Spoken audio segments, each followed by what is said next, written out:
Pizza presents SCP. The Steve Dangle Podcast with your hosts, Steve Dangle and Adam Wilde. Hey, Steve. Hey, Jesse. Today's a good day. Why? Because we're both healthy and not sick? No. Oh, why? Because praise Jesus. Because praise Jesus? Hallelujah. James Reimer doesn't come to town till next week. Tim Tebow got a hit. He did get a hit. Well done, he did. Tim Tebow. Absolutely. You can tell it's no Parents' Day for this podcast. Adam's sick. I thought we should mention Tim Tebow. He's real sick. Yeah. Anyways. But maybe Tim Tebow will heal him. Maybe he will be healed. Exactly. Anyways, yeah, Adam's not here. This is the Steve Dangle Podcast, brought to you by Panacle Pizza. It's a lovely pizza. I'm Steve Dangle. Young Jesse Blake sitting across from me. I'm doing hand gestures, even though we're on the radio and on the podcast audio world, because I'm painfully Italian. We have a YouTube audience. We have a YouTube audience, and they're like, yeah, we know, we saw. Yeah. But everyone else is like, that's not necessary. I didn't even have to tell them. Anyways, today's probably a sad day. I was legitimately sad like most of the day, yeah. Yeah. It'll be ancient history to a lot of you listening to this. Mm-hmm. Hopefully, after the Leafs beat the Wild, maybe, possibly. Maybe. So the Leafs beating the Bruins might be the happiest I've been after a Leafs win in a very long time, because I'm genuinely cheering for them to win for the first time in a few years. Meaning that stupid collapse against Winnipeg and how it was just so perfectly imperfect, so perfectly wrong. I was devastated. It ruined my mood. I was sad all day. It was raining. Well, and the Jays got eliminated. I was there. That's not the reason you should be sad. You should be sad because the Jays lost. No, but then everyone... You know, man, so many people at the Rogers Center were like, hey, you know what? Let's go Leafs, though. Matthews, 4 goals. Just throw that all out the window. It's gone. Wipe your butt with it. So, Stupid city. How was after the game? You record your LFR at what, like 1 a.m.? I saw it went up like at 2, didn't it? Yeah. That wasn't the Jays game's fault. I got home, I think, right on time for the Leafs game to start. But I was red in the face. Like I could feel the heat coming off of my own face, angry. And maybe 30 seconds after the goal was scored, I just tweeted LFR tonight. Like I can't go to bed this upset. I was so angry. So what was it? What happened? It was... How did it go from 4-0 to 5-4? Terrible defense. You know what was great is I prepare myself for certain narratives get a little wacky, you know, for a Leafs win or a Leafs loss. I expect certain people to take blame more than others. I didn't see too many people dumping on Freddie Anderson. The defense was that bad that a goalie allowed 5 goals with a 4-0 lead. Martin Marincin was pretty shocking. But no one was good. Like, I can't even pick on him. A lot of people were picking on him. Yeah. No one was good. Is it the youngness of the team? Are they just, is this going to happen because they're so young? They don't know how to play in the NHL, how to hold the lead? I don't know. Yeah, I mean, you do have to give the Jets some credit. Yes. And you can't. Yeah, Line A. You got to give Line A some credit. And it Buffalo. shows, yeah, and Buffalo, but it shows what like one player can add to your lineup, right? Yeah. Like, look what Matthews has added to the Leafs lineup in just 3 games. But it's not like the Leafs were on their heels. They had offensive pressure. I thought right up until Morgan Rielly took that penalty,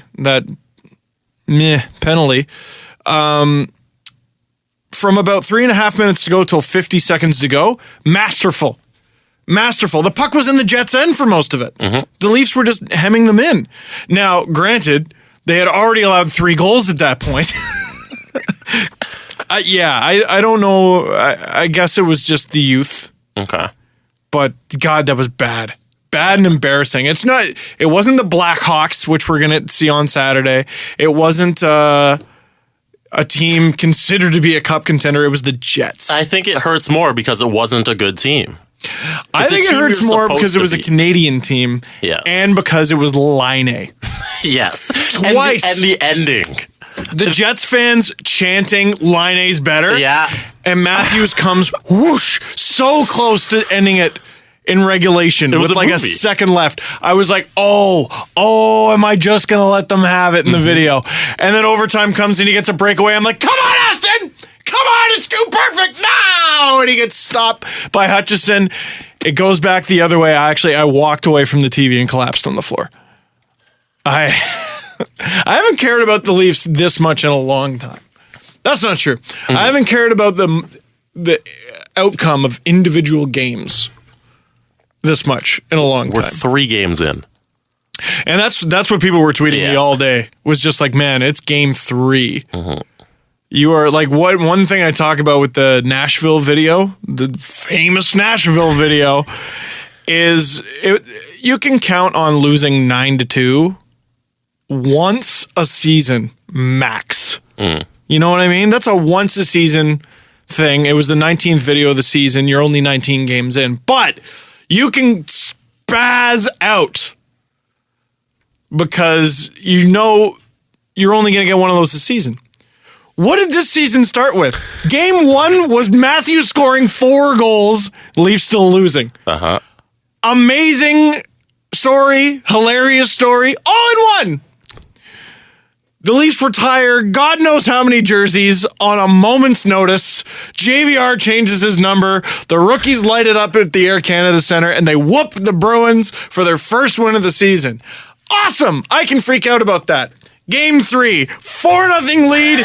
Shut up. 5-4 overtime loss. Laine hat trick. Those are 3 freakouts. I can't wait to see what happens in the Wild game. So tonight, if it's just a 3-1 game, we should all be happy, right? There's no drama. Yeah, I'm going to be happy for a night off. You know? To anyone who's a news subscriber, I'm going to chill this time so I have a voice for the rest of the season. How many games we got left? 79? Neat. Neat. So we got 4 points in 3 games. Are we happy? 4 if possible 6? That's not bad. If you go It should be 6. It should be. It should be 6, man. This is the... Okay, well, Jay's made it to the ALCS, right? Yes. Jay's made it to the ALCS. Second straight year. Yes. We should be happy. Yes. They should have won Game 3, and they should have won Game 5. The ALCS should be 3-2 Jays right now. Yes. Instead, it's over. The expectations are different. Going into the playoffs, the expectations for the Jays are World Series because you have to improve on last year. Yeah, no. I'm talking about 3 games. Are their expectations? Okay, if you ask me to walk away with 4 points, yes. Now this is very interesting, Jesse. It's very interesting you brought this up. Heading into the playoffs, yes, realistic expectations.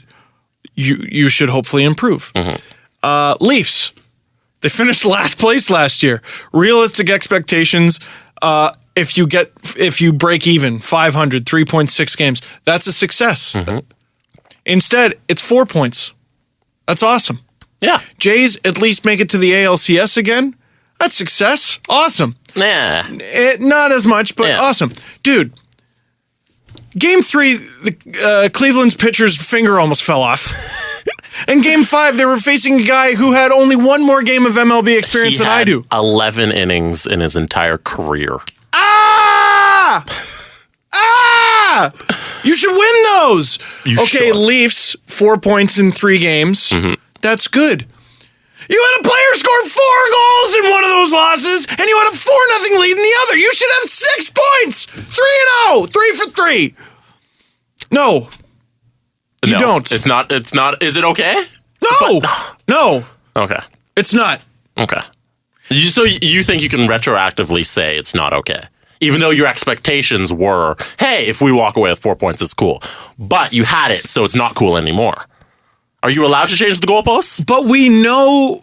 Yes. Yeah, you are. Okay. Like, what am I supposed to do? Pat him on the back for that loss? Should I... Hey, you know what? I wish I could have gone down to the Leafs dressing room halfway through the second period and gone, you know what, guys? Hey, take your foot off the gas. There's no way they're going to score 5 goals in regulation. They take you to overtime. Who cares? Just, let them have one. Double shift some guy. Who cares? 4th line shift again. Throw them on. 5 points in 3 games. Simmer down, everybody. You're creating too high expectations. 4 is pushing it, but I'll let you have that. No, they should have 6 points right now. And that's realistic. Yeah. It's realistic based on each individual game, what we saw. Based on hindsight. No. Based on, okay, we're going back in time. Mm-hmm. The Leafs have a 4-0 lead. We're in that moment. Is it a realistic expectation that they'll win that game? Yes. They should have 2 points! Yes. Oh, God, I hope they stomp the Wild. This will be funny to everyone who knows the outcome. Oh, my God. How do you think the game's going to go tonight? I don't know. I'm too heartbroken to care. That's not true. Well, okay, so what was the problem? Defense. Yes. Supposedly they might be putting in Polak. That'll solve it. We haven't seen Griffith. Yeah, this season. Seth Griffith, I don't think we're going to see him for a while. We haven't seen Corrado? No, we haven't seen Corrado. I would rather Corrado in than Polak. Mm-hmm. But politically, like dressing room politically, you got to put in Polak. Why? The vet.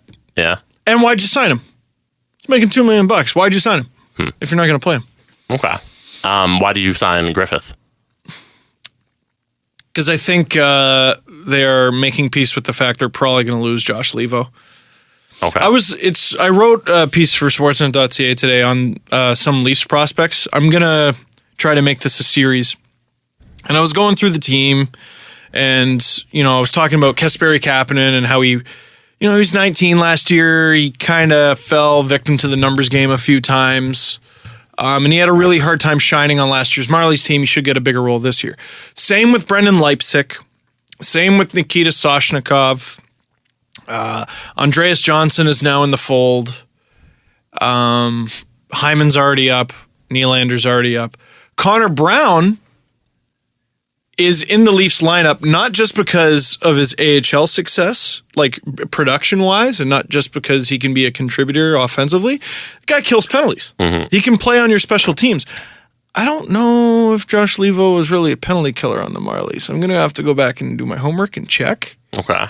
But the more I look at it, the more I look through the Leafs organization, there are other players in the organization who can do more than Josh Levo can, even though he's a decent goal scorer. Mm-hmm. I think he might be done. He might be just a waiver casualty, unfortunately. Okay, that's what I was going to ask. Do we just let him walk away for free, or do we try and get it? Can we get any? Can we get a 6th? Can we get a 5th? It'd be nice. It sure be nice. I mean, the problem isn't just him. I mean, you look at the Marlies, so all the exciting guys to write about are forwards. Mm-hmm. And then there's Andrew Nielsen, who I go, he might be the Leafs' best defensive prospect. And then beyond that, you got Travis Dermott, who's a second-round pick, but kind of an unknown. We'll let him get his footing in professional hockey before we really start, writing about all that. Then you got Renat Valiev. Maybe an NHL guy. Andrew Campbell. Well, that's not a prospect. That's the captain of the team. Yeah. He's a vet. He's going to be there forever. It's like 29 or 30. Career AHL guy. Yeah. Might get an NHL call-up. He's got a 2-way deal. Victor Louvre. No. Really?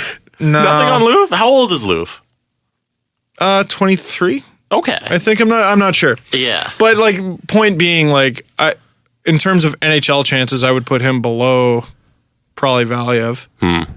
So you see the hole, obviously, and you see the hole in the Leafs kind of matches the Marlies a little bit, except do the Marlies have a Gardner or a Riley coming up, right? So what I think is going to happen is they might have to swap some forwards for defensemen because you need those. But teams are dying to give away young defensemen, as we all know. All the time. Yeah. Is Marincin going to be a problem on the NHL team? Because he was exposed last night. So I made a joke in my LFR video. Towards the end of last season, a lot of Leaf fans were like, hey, you know what? I kind of like Martin Marincin. And then I did an impression of Babcock, like, oh yeah, totally, we should put him on the top pair. Wait, no, Mike, no! Don't that! Man, second pair maybe, third pair or something. What is he doing on the top pair with Riley playing on the offhand side? Do you know who played the most minutes last night? Was it Martin? Martin Marincin, out of anybody on the team. How much? 24 minutes and 47 seconds. What are you doing, Mike? What are you doing? I thought Hunwick was the... Look, every coach gets a cheat day. You know, junk food. Yeah. Something you let them have. You go, all right, you can have it. Have it. You know what? You worked hard. You're a good coach. Have it. Oh, he's getting a little fat off those Martin Marincin bars. Like, Mike, what are you doing? What are you doing with this guy? Late night snacking on Snickers. Like, that's not...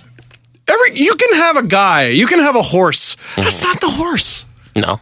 That's not the horse. Okay, so then what does he see in him?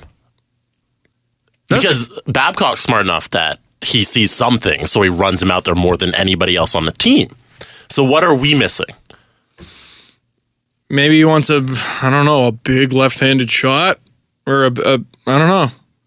Because it's not Riley. Yeah. It's not Gardner. No. It's not Hunwick. Does he not have a choice? Is that the thing?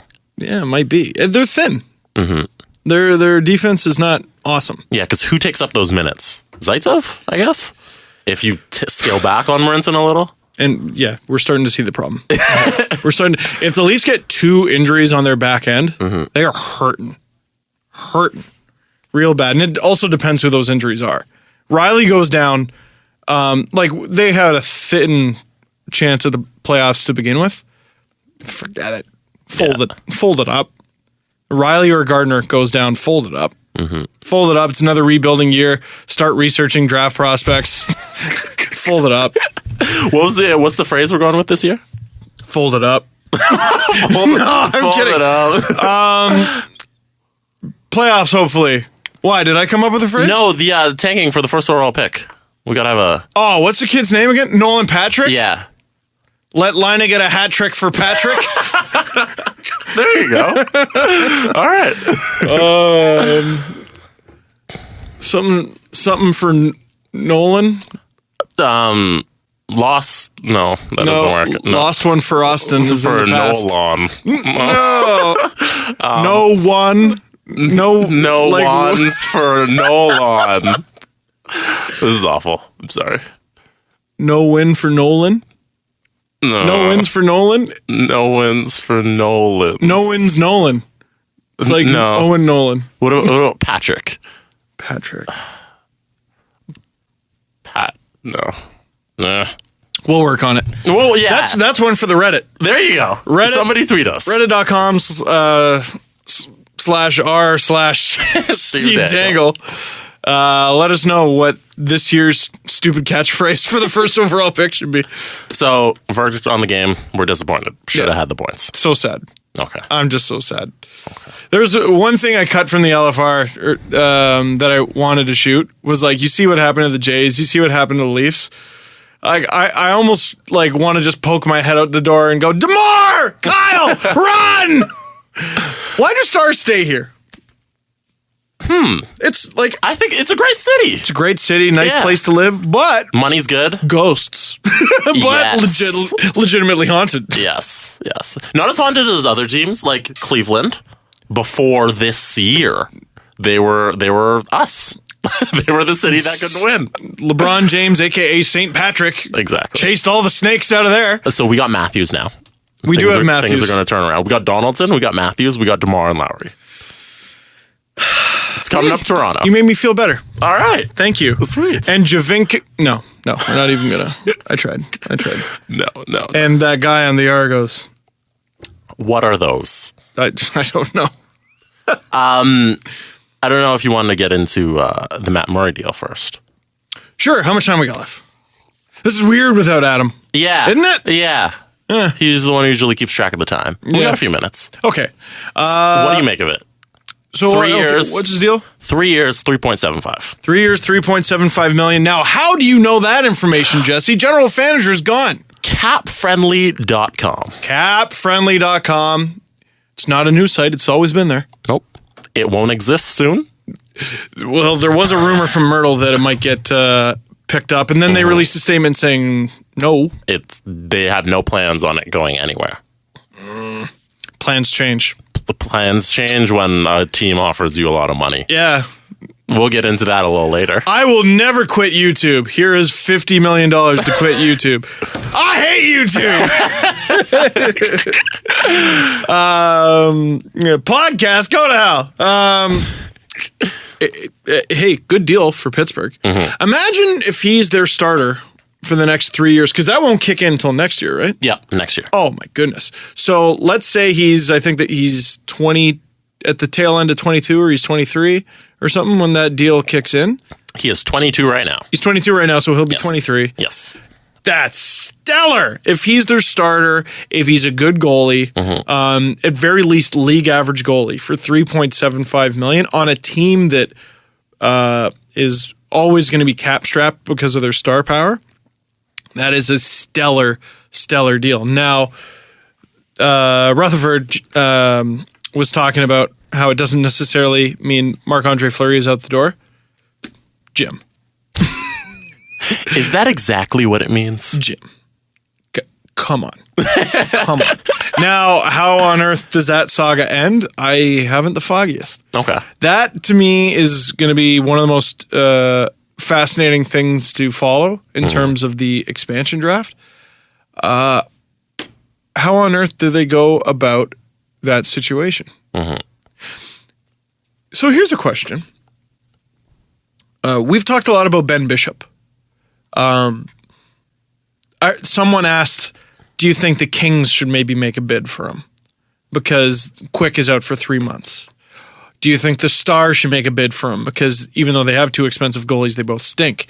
Is this team going to go after him in free agency? Is this team? What if the Las Vegas team is able to prioritize picking other players and a different player from the Penguins?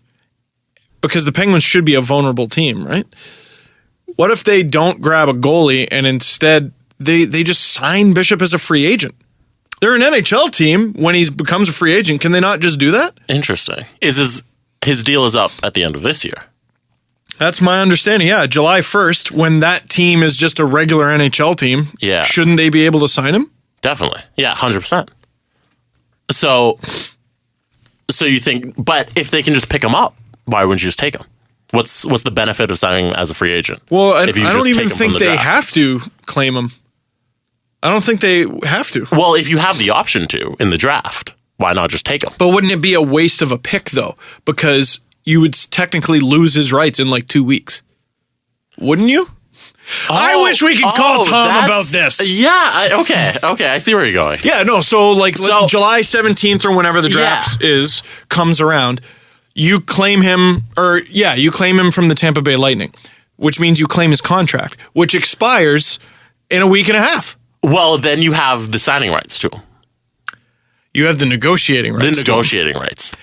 If they want to take that risk, they can. That's a rough risk. And Tampa, again, there's a team that you should be able to pick from. Yeah. Pittsburgh's a team you should be able to pick from. It's okay. How long is Fleury signed through then? I think he has 2 more years after this one. All right. So you just take Fleury instead of Bishop. I'm just saying it's a possibility. I'd like to know, when's the expansion draft? Is it June or July? June. Okay, June. So it is before free agency. I think it's before free agency and after the regular draft? I want to say before the regular draft. Before the regular draft. I might be wrong. Okay. Huh. Yes. I think they would go if they want Bishop, they don't select him in the draft. That makes no sense then. No. You just wait. Yeah. And you try and sign him. They got to be thinking it. Yeah. They have a smart GM. They got George McPhee. Mm-hmm. Now, by the way, so we're talking about all this cap stuff and all these questions that we don't quite seem to have the answer to. Since Tom Parashka, general manager, is now with the Las Vegas NHL team, go back on SoundCloud, literally just type in general manager, and I think 2 podcasts should pop up in particular that you should listen to. Ours, He was on our podcast, and he was also on Merrick versus Wyshynski. I didn't know that. Yeah, I haven't heard theirs yet, but I'm sure it's just a different version of ours where we go, tell us things. Tell us information. You're smart. You have We're answers. not. Yeah. Please. You should definitely check that out. Yeah. So, yeah, Fleury may not get picked in the expansion draft, but that'd be a weird little dynamic to have. Do you think either of them are traded before the trade deadline? Not Murray. Not Murray. No, Fleury or Bishop, I mean. Vasilevsky would have to emerge as the clear starter of the Tampa Bay Lightning. He would have to be obviously as good, if not better than Bishop, which is a tall ask. Because Bishop is a tall man. What? Oh, you? Because again, Tampa's a cup contender. Cup contenders have good players and risk losing them in free agency. That's what it is. That's the deal. Okay. So I don't know if Tampa gets anything for him. Asterisk, Steve Yzerman is a wizard. Yes. So he'll figure something out. He'll somehow get 4 first-round picks and get to keep Bishop. I don't know. All right. You want to call it quits on the first segment? Let's do it. All right, go ahead. Oh, this has been the first segment of the Panago Pizza Steve Dangle podcast. God, Adam has a hard job. And the thing about Panago Pizza is it's what's on the inside that counts. Yes. And we'll be back after commercials. We'll be back. We're back. That was fast. Yeah, it was. Panago Pizza Steve Dangle podcast. Steve Dangle, Jesse Blake, Adam Wilde is sick. What do we talk about now? So Edmonton. Ed Money. They took a day off. Oh, yes. And there's a little bit of a problem. Why is there a problem? Because they're not allowed to. Well, no, they didn't take their day off. Yes, they didn't take their day off. Sorry. Well, they took their day off the next day. All right. Do you want me to read a little bit from Elliot Friedman? Yes, please. So players are entitled to 4. Well, here, before you get to that, the context of the story. Yes. Oilers got stomped by the Buffalo Sabres. They were supposed to have an NHLPA, like a mandated, unionized day off the next day. And I'm sure you're about to explain why. But because they got beat the hell up, McDavid and the leadership group of the Oilers said, no, we need to get better. We need to improve. We're not a bunch of bums. Let's figure this out in practice the next day. And then this happened.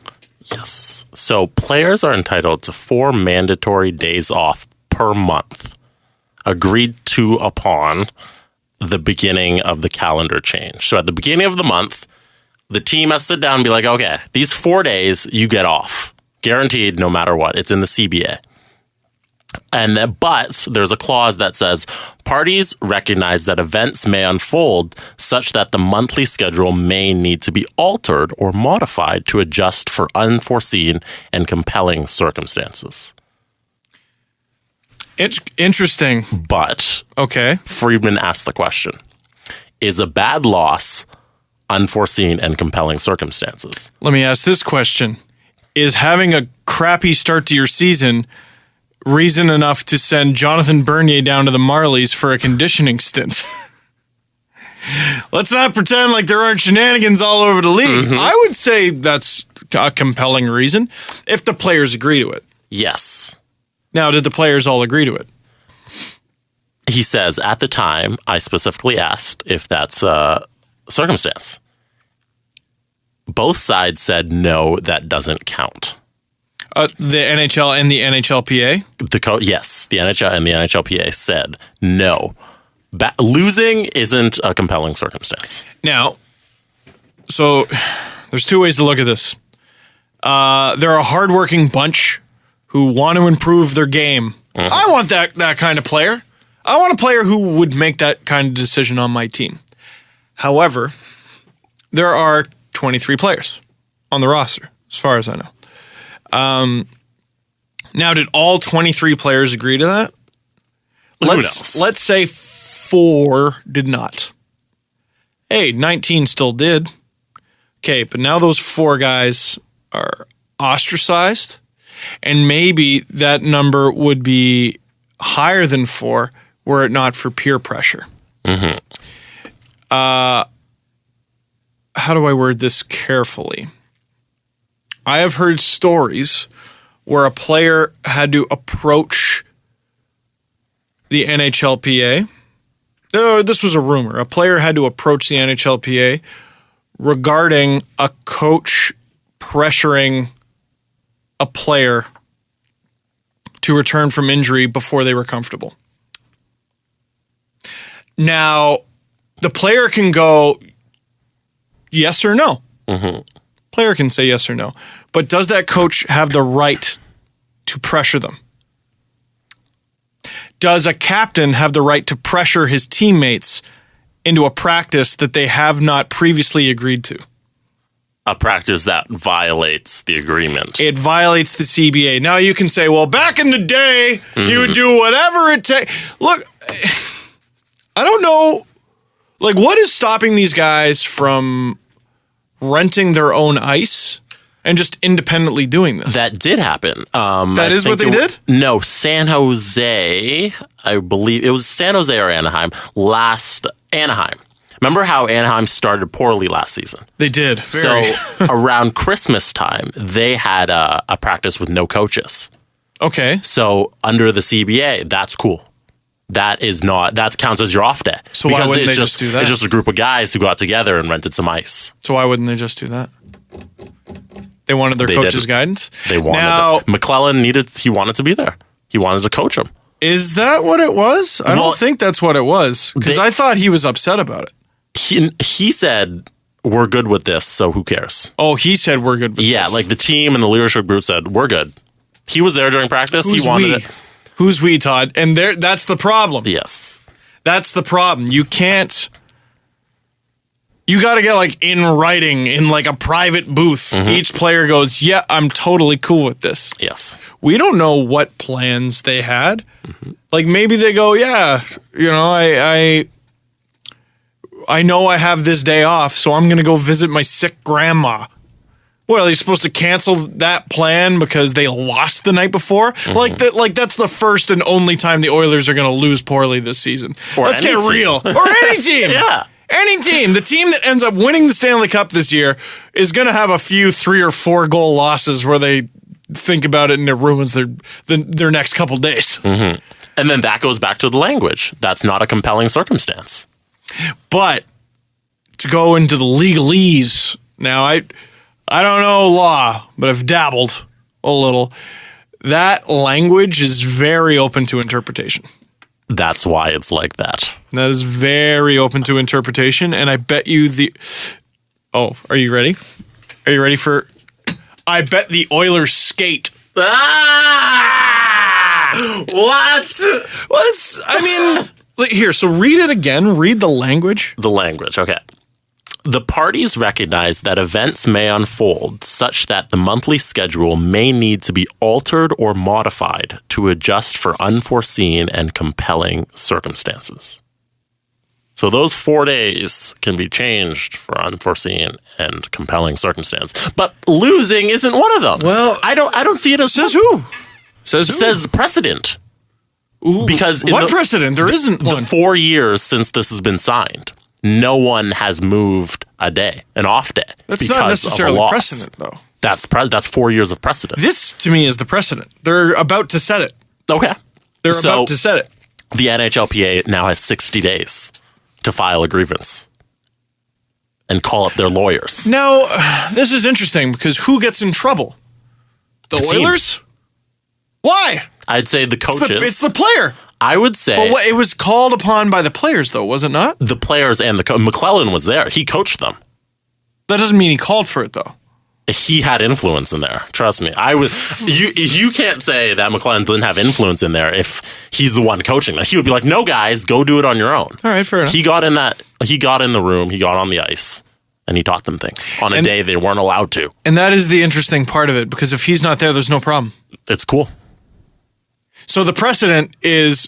there can be more than one precedent. Mm. The precedent set by Anaheim, no coach, no problem. That's just a group of guys getting together having fun. So now there's a coach. So now we find out what the precedent is when there's a coach there. Mm-hmm. That's very interesting. Very interesting. And Adam called it, didn't he?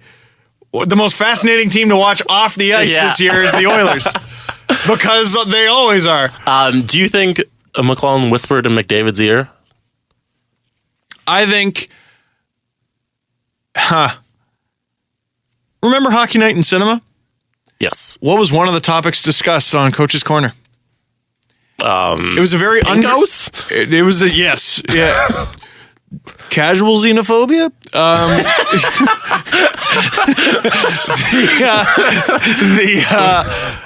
It was a very underrated hot take. He was saying maybe the Oilers shouldn't have named McDavid captain. Maybe they named him captain a little early. Yes. Because, less than 50 games under his belt or whatever. I wonder if this is a young captain who maybe heard that, or just a young captain who in general wants to establish himself as a leader, making a call.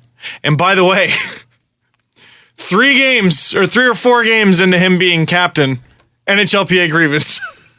That's not a good start. No. That's not a good start. I mean, first star of the week and all that, that's good. But what, top 5 player in the NHL? Yeah, already. But that's not a good start. It's not a good start. But it's a precedent set for him, though. Mm-hmm. Hey, you want to get these out of the way at 19. You want to get your mistakes out early. Mm-hmm. There's nothing wrong with that. How do you think that locker room dynamic works? You know 19-year-olds. You know yourself at 19. If you're one of the older guys, do you listen to this kid when he stands up and he says, "Hey, let's have a practice today"? Or just in between periods and he says, "Guys, let's get together. Let's do this." Do you listen to a 19-year-old kid? The interesting thing is people rave about the Blackhawks group. And they rave about the leadership ability of Jonathan Toews and how he used to be the youngest captain. I think he's still the youngest captain to win a cup. And they always go back to that clip of Brent Seabrook patting him on the head when he lost it a little bit. When he was captain, he lost it a little bit, took a penalty, lost it a little bit. The Blackhawks were winning. Mm-hmm. And the Blackhawks won a lot. They won often. Mm-hmm. This is the Oilers.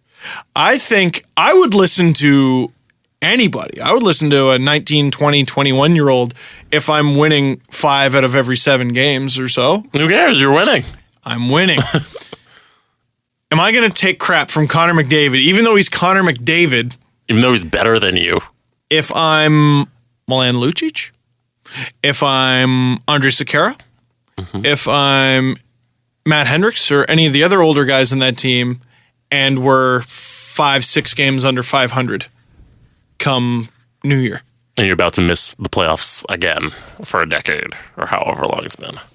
That's tough. That's tough. And he's been a captain before for the Erie Otters. You're a captain of your peers. Mm-hmm. You know what I mean? And even in the OHL, every time I see an 18-year-old captain, I go, really? Because you got 20-year-olds in there. And the gap between an 18 and a 20-year-old is bigger, I think, than the gap between like a 25 and a 30-year-old. Yeah, when you're 25 and 30, there's really no difference. Once you reach your shared experience. Yeah. There's something, you do a lot of learning and a lot of developing in those years, mm-hmm. and I think a 2-year gap is a huge one. Mm-hmm. And the ego of a 20-year-old to look at an 18-year-old. But now we're in the NHL, mm-hmm. and we got a mix of all that. So now we got someone from that junior group. He's still of junior age. If the Oilers want, they can send him down and play in the World Series. It's very true. Could you imagine? They send their captain down again. Hey, McNair. You want to go down and play from junior? Sure. R.I.P. rest of the world. Can you imagine if Canada loses that? That'd be fun. Just give them don't even make them play the round robin. Give them a bye to the gold medal game. I'd watch that. Oh, for sure. Absolutely. Absolutely. I want to see how this pans out. But now you got McDavid in there, and one fascinating thing from years and years ago was Crosby as a rookie and watching Mark Recchi deal with his crap. Mark Recchi, who's probably, he might be a future Hall of Famer in his own right. Borderline, bunch of cups. I think three cups as a player And I think he got another one with Penguins management this year. Oh, okay. And it was funny watching well-established NHL vet Mark Recchi deal with Sidney Crosby's crap as a rookie. Mm-hmm. The Oilers don't have a Mark Recchi. The closest thing they have to Mark Recchi is Milan Lucic. I see. Right? I can't imagine what Lucic would say to McDavid if McDavid tries to tell him something. And this is Lucic is such like a big figure. This is the interesting thing, because if let's say you don't want to deal with McDavid's crap, but Lucic always has McDavid's back on these things. Yeah. Then too bad. Everyone else on the Oilers, you don't get to say anything. Mm-hmm. It's a very interesting little dynamic. A lot could go right for the Oilers. Obviously, you look at their talent, but a lot could go wrong. Okay. Quick aside. Now that we mentioned McDavid and captaincy, who's the next captain of the Toronto Maple Leafs? I wish people would stop asking. Because everybody keeps asking. Connor McDavid. Wow. Connor McDavid. You heard it. Jonathan Taves, Connor McDavid, Steven Stamkos, why not? They're all going to be captain of the Leafs. All captain. 3 captains. Austin Matthews. Yeah? I think that's pretty obvious. Before the end of the season? No. We go another year with no captain? Yeah. Okay. I think ideally you go all in next year too, probably. Oh, wow. But I don't think they'll do that. All Matthews has to do, no. I was going to say all Matthews has to do is have an adequate rookie season. That's not true. He's got to be great. Mm-hmm. He's got to be real, real good. I like people humoring, saying it could be Morgan Rielly. I don't think they're going to make it Morgan Rielly. That was about to be my argument. And it's nothing against him. Yeah. I just think, Rielly is a key piece. He's a core piece. Matthews is the centerpiece of this team. Mm-hmm. Your captain should probably be the centerpiece. It's like the Oilers. Okay, yeah, they could have waited to make McDavid captain, but that's really semantics. It's just you're just playing around. He's the captain. He's going to be the captain. But has hockey? Let's go back to precedents. Okay. Has hockey set the precedents where the C means something? Where you get the Mark Messier and the Gretzky and all the history that comes with being the leader and the captain on a hockey team. Mm-hmm. Once you assign that C, are you giving that person too much responsibility in all of that history? In Toronto, you are. Yes. In Toronto, you are. I think Phaneuf might have been a better Leaf if he wasn't captain. A lot was expected of him. But when he came to the Leafs, after his first game, you're like, yeah, that guy's going to be captain. Mm-hmm. But the issue is you compare him to his peers. Now, are we going to get enamored with Matthews because we're comparing him to everyone around him? I think the Leafs are better now than they were when Phaneuf was named captain. As a whole. Phaneuf looked fantastic compared to his peers at the time, right? I don't think Matthews is going to completely blow Marner and Nylander and Rielly and everyone out of the water. So they can wait. Captain? Shouldn't your captain, Matthews should have to blow them out of the water to be captain. If Matthews isn't blowing them out of the water, I would say he doesn't deserve the captaincy. I would say, okay, it's funny, we talk about precedents. My mental precedence is that once you're captain until you leave the team. You can't be stripped. You can't. Yeah, you can't unless, you might be traded. I suppose you could sign with someone else, or you could retire.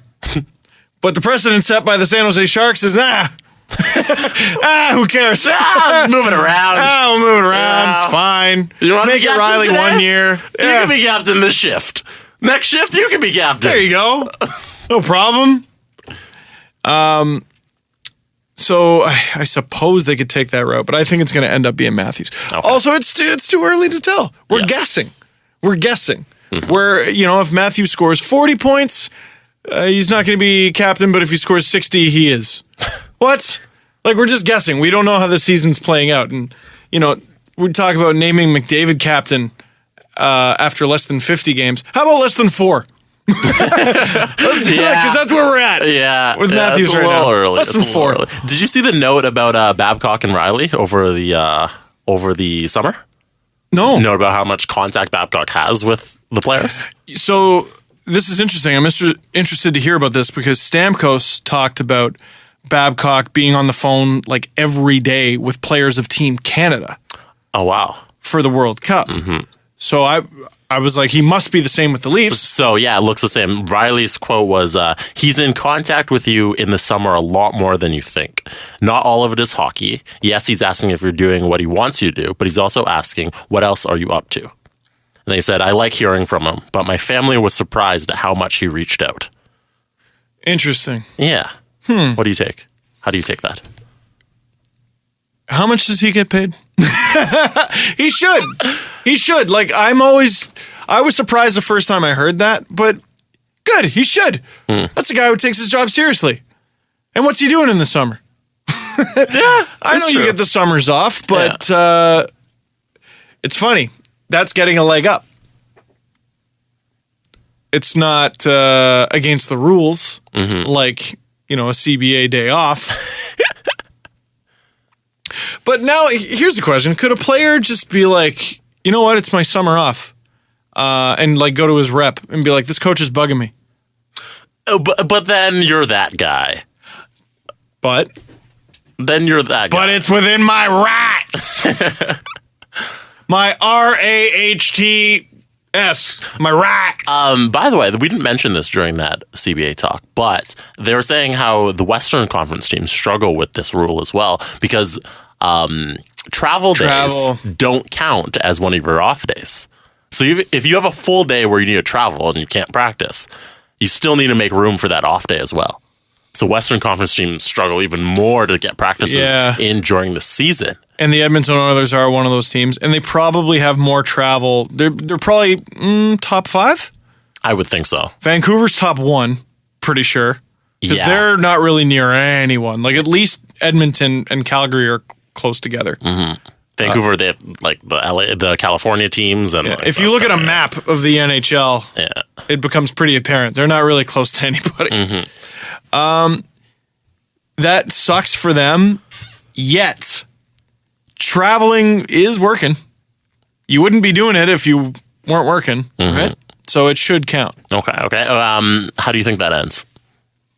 Does the NHLPA file a grievance within the 60 days, and who comes out on top? Oilers probably get a slap in the wrist. Lose a draft pick? No. No? No, I think it'll be a fine. Okay. A financial fine. Although that'd be hilarious. Yeah? I think it'll be a financial fine. It'll be a slap on the wrist, sort of a warning to anyone else who's thinking about doing that. The Leafs. Or the Leafs. I don't know. I was just trying to think of other teams who might lose. Cough up a 4-0 lead. The hell? Oh, yeah, that happened. Hopefully the Jets. Oh, I said it. Hopefully the Jets. I said it. Small notes on some of the other teams around the league. Okay. Vancouver. Aren't they 3-0? They're 3-0, and each of their wins have been comeback wins. That's unreal. Are they who we thought they were? No, this happens every year. This happens. Yes, they are who we thought they were. No. I saw... Oh, yeah. Yes. What they have shown so far is that they're not who we thought they were. Yes. But I'm saying they are who we thought they were. Okay. I saw a stat today, and I'm going to try to pull it up right now. Adam's not here to stop me. Yes. Steve never gets to use his phone. We should turn on the TV and just watch it the entire time. Here it is. Lance Hornby. Canadian NHL teams combined record so far after a season with no playoffs. 15-6-4. Wow. And what's amazing is that 6-4, like a lot of those regulation and shootout overtime losses are at the hands of another Canadian team. So we could be even better. Oh, yeah. How many combined games is that? That's 25. And out of 25 games, they have 34 points. That's very good. The Leafs are 1-1-1 of that. And we should be 3-0. Yes, they should. I was trying to pull up. And one of those was at the hands of the Jets. And another was at the hands of the Sens. So you take out 1-1 there, it's all of a sudden 15-4 5-3. Just saying. And that's not gonna last. 2 of those are the Flames losing to the Oilers. It's not gonna last. It's not fine. I was trying to pull up. Did you see that article from Down Goes Brown about NHL trends that won't continue? No, not yet. He's just getting better and better. Yes. Down Goes Brown is one of the best writers going. But I can't bring it up right now because Sportsnet is down. You want to see what Sportsnet looks like? It is? Oh my goodness! Everyone must be reading my Marlies article. Oh, you want to talk a little bit about that while we're on the radio? Sure. Yeah, plug your article, please. I will. How much time have we got? We got like 5 minutes. How much time? Okay, so I'm going to start a new series, or I guess I've started a new series called Marley's Material. Everyone really seemed to like the stuff I was putting up last year about the Marlies, so I'm going to continue. Oh, so people like what you're doing, Steve. I hope so. I hope so. Otherwise, I'm a waste of time and money. Like the Sportsnet comment section tells me. Yeah, you get some brutal comments. Yeah. They don't hurt my feelings, though. I can't be defeated. Marley's Material. So, Marlies were super fun and easy to follow last year. They finished with 114 points in the standings. The record was something like 51, 16, and 4, something like that. I just pulled those numbers out of it. They had over 50 wins. They were ridiculous. They had the 3rd best regular season ever. William Nylander was on the team. Zach Hyman was on the team. Connor Brown was on the team. Nikita Soshnikov was on the team. Basically, any prospect you put any stock in the organization, save Mitch Marner, and Austin Matthews was not a thing yet. The Marlies were the home of every Leafs prospect. Now, a lot of those prospects have been called up and they've made the Leafs team out of camp. So who's left? I decided to profile who's left. So I spoke about Kasperi Kapanen, spoke about Brendan Leipsic, Andreas Johnsson, Andrew Nielsen, and Nikita Soshnikov. And I threw Colin Greening in there as a bonus, even though he's not really a prospect. And again, you'll see the more you read this series how much the Leafs should probably trade a forward or two for a defenseman. I think that's going to be a storyline for the entire season. It is. The Leafs are weak on the back end on both teams. Yeah, outside of Dermott and Nielsen, neither of whom are 20 years old, by the way, I'm pretty sure. Nielsen isn't, for sure. And Dermott was drafted the same year. Outside of those two, I'm not sure what they have in terms of for sure NHL defensemen. And you can't even call Nielsen and Dermott that. It's just they look the best. So they're what we got. Yeah. But Kapanen's off to a wicked start to the season. In just his first 2 games of the season, he had 5 points and was named AHL Player of the Week. Very good. Jeremy Bracco, by the way, OHL Player of the Week. That's another Leafs prospect. So, in the same week, the Leafs had Matthews as the NHL second star, Kapanen as a Player of the Week in the AHL, and Jeremy Bracco as the Player of the Week in the OHL, maybe even the CHL. He had something like 17 points in 6 games. Jesus. I know. Jesus. What? Absolutely ridiculous.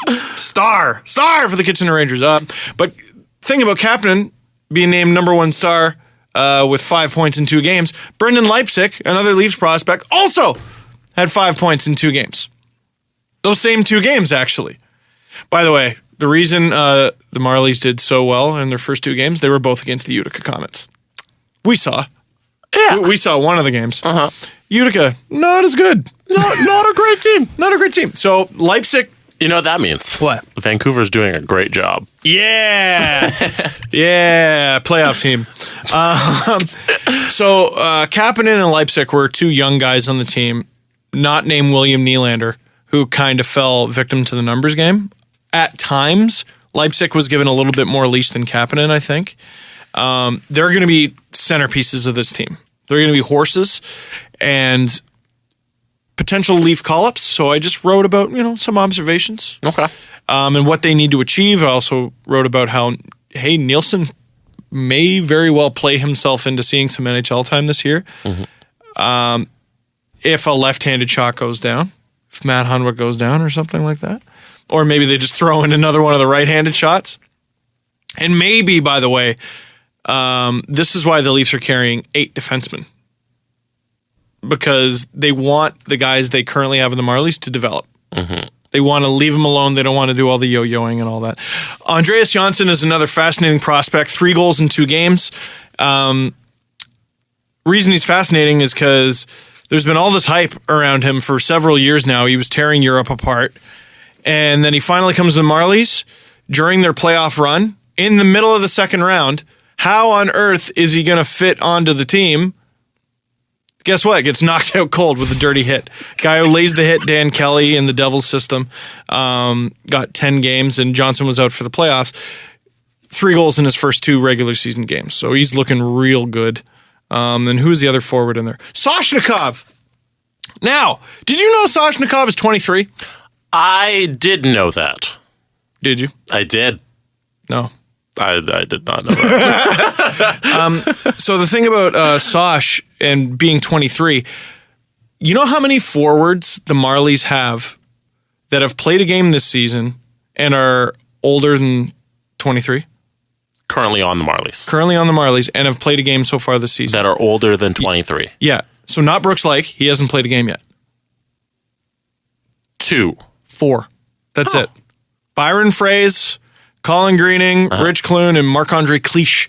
So Sosh has to be a leader on this team, and he's got to prove... At 23. At 23. I know, it's with crazy. How much experience? None experience, basically. Last year. Yeah. And it was... So last year, he had an exciting NHL stint, cut short by an injury. And then he had trouble getting established in the AHL playoffs because of an injury. And then he had trouble in camp this year because of an injury. He's got to have a long, healthy season, a productive season, and that's the only way he's going to see the NHL. Nikita Soshnikov. Nick Flair, as I call him.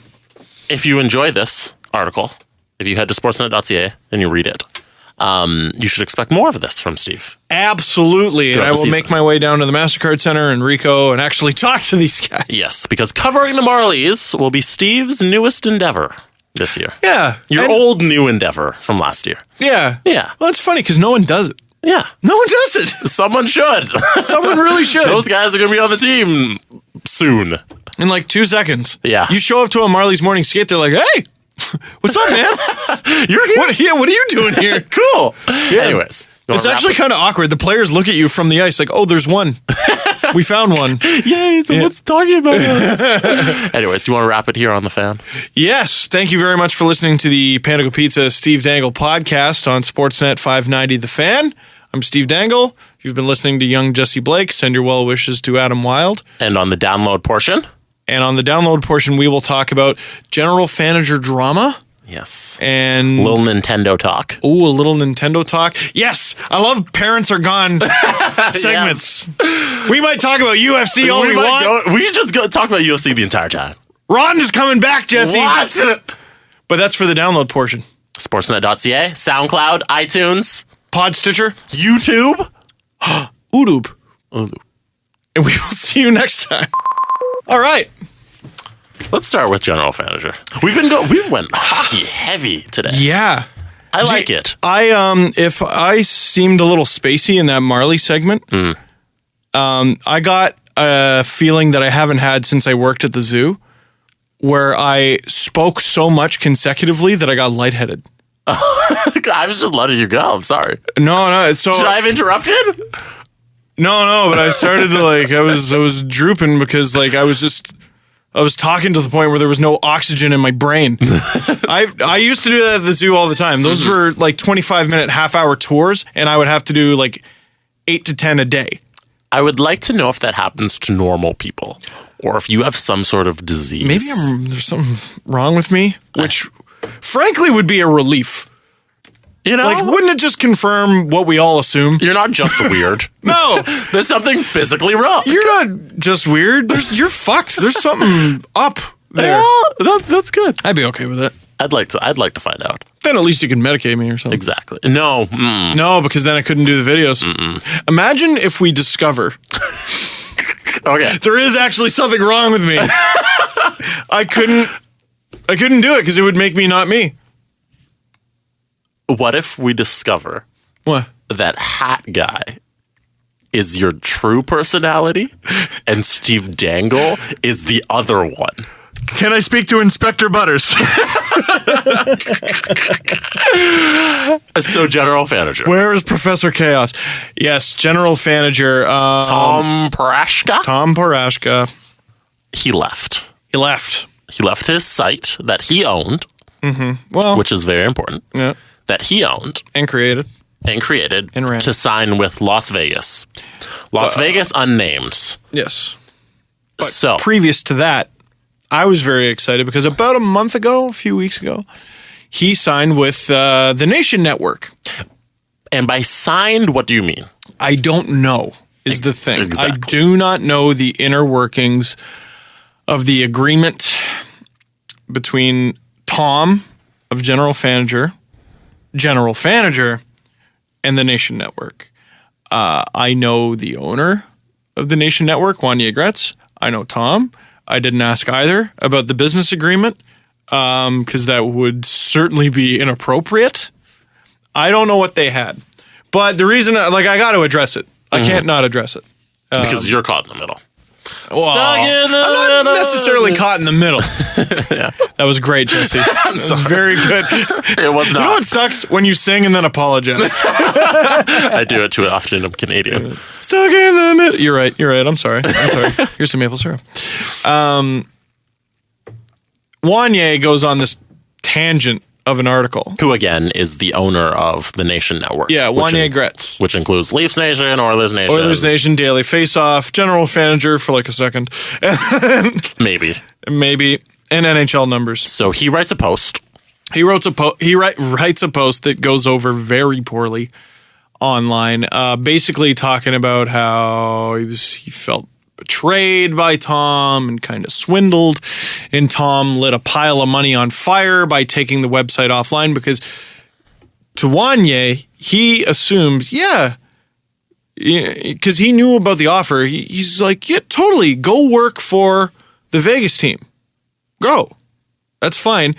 Give us this site that he assumed they had an agreement to buy. And it's really hard for me to comment on. I got opinions on it, but it's hard for me to comment on because Wanye is, if you want to split hairs, I guess you could argue he's my boss. And Tom is a friend. So I was just really bummed. Like, if you want to ask how I felt about the whole thing, just sad. Just really sad. I don't like to see two friends fight.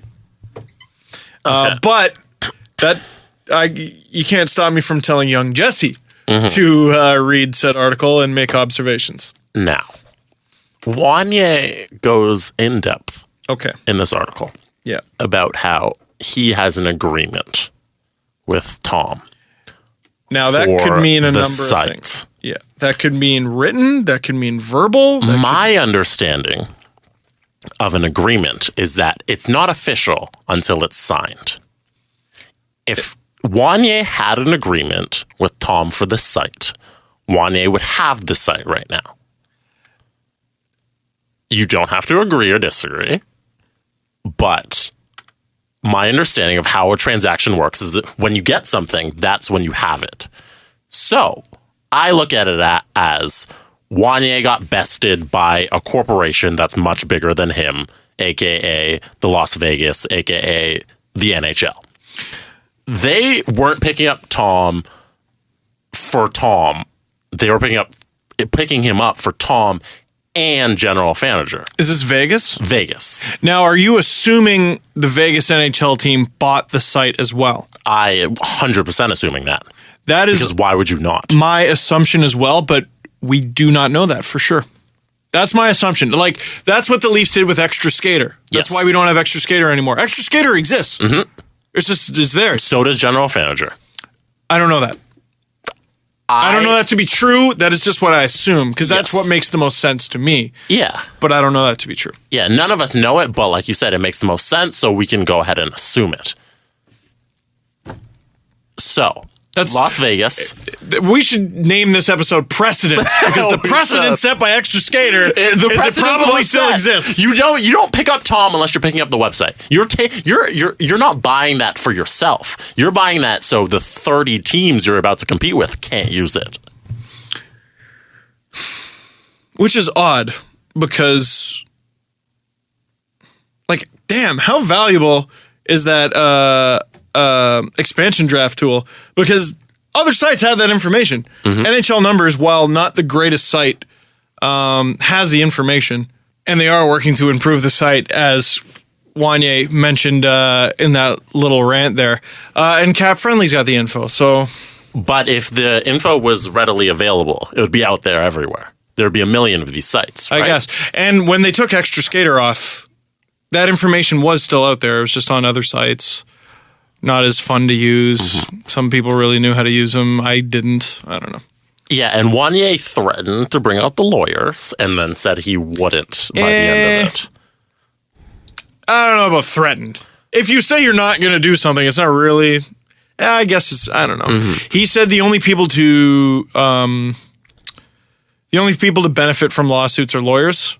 Yeah. I saw some people in the comments say that's not true. I'm pretty sure that's mostly true. Yeah, I agreed with him on that. There was an instance where he started to say, hey, Tom, if you want to go work for the NHL team, it's cool. We understand. Just give us the site. And I thought, no. If he wants to go work for this NHL team and you're cool with that, then he should be able to take everything with him. It shouldn't be like, hey, we had this agreement and then now you want to back out, so I'm not happy about it. It should be like, hey, we had this agreement and it's not finalized yet, so you still have time to back out, and you did back out. Now, related, not quite the same thing, but I know a story. I want to get your take on this story, okay? Okay. I have a friend. She went to school for something in media. She went for a job interview. She got the job. She did not have a contract yet. They said, start working on this day. We'll work out the contract like after the first week or whatever, and you'll be paid retroactively or whatever. You're looking at me sideways, but this is fairly common. It's a little shady. I don't love it, but it is fairly common. Okay. She tells them, I'm not going to work without a signed deal. They withdraw the job offer. So she's out of the job. She doesn't have it. She doesn't get it. I don't blame her. She made the right call. However, if she didn't make that call, she would have a job right now. Would she? Well, though? she is employed, but she would have had that job. Are we sure? Yes. You can be mostly sure, and this is the thing. So they were upset that she wanted a contract to work. Now you're showing, what is it, good faith? Yeah. You're showing that you have faith in them that they'll honor your deal. But damn it, like I would tell any young professional, it's not a deal until it is on paper, legal, signed on the line that is dotted. However, if it were me, I probably would have just worked. But what did you just say? Before your however. I know. It's hard. It's hard. See that now. Go ahead. If you're, because I've worked for some companies I didn't totally trust, and I've worked for some KHL, and I've worked for others. So, like, if Leafs TV had asked me to do that, I don't think they did. It was a very long time ago. Let's say they had asked me to do that. I would have done it. It's Maple Leaf Sports and Entertainment. What are they going to do, stiff me? It's $1 billion company. No way. No way. No way. Maybe, but no way. Maybe, but no way. But maybe, but no way. No way. Also, asterisk, I lived with my parents at the time, so you have that safety net at least, I guess. KHL. I was always like, I think the money's coming. I sure hope the money's coming. And sometimes it didn't. For months.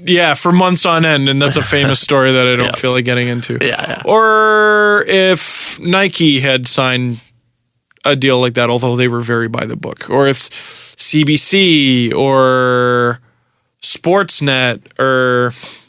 Actually, yeah, I'll straight up say it.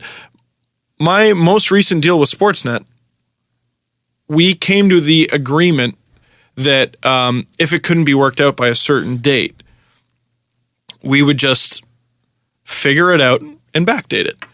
Because the deal was getting done. Mm-hmm. We knew it was getting done. So I took the Rasmus Ristolainen approach, which was the sure, Sabres, I'll practice with you. We know the contract's getting done. Uh-huh. I didn't take the Johnny Gaudreau or Jacob Trouba approach where I either sit out or I demand a trade, or the Hampus Lindholm approach or whatever. Yeah.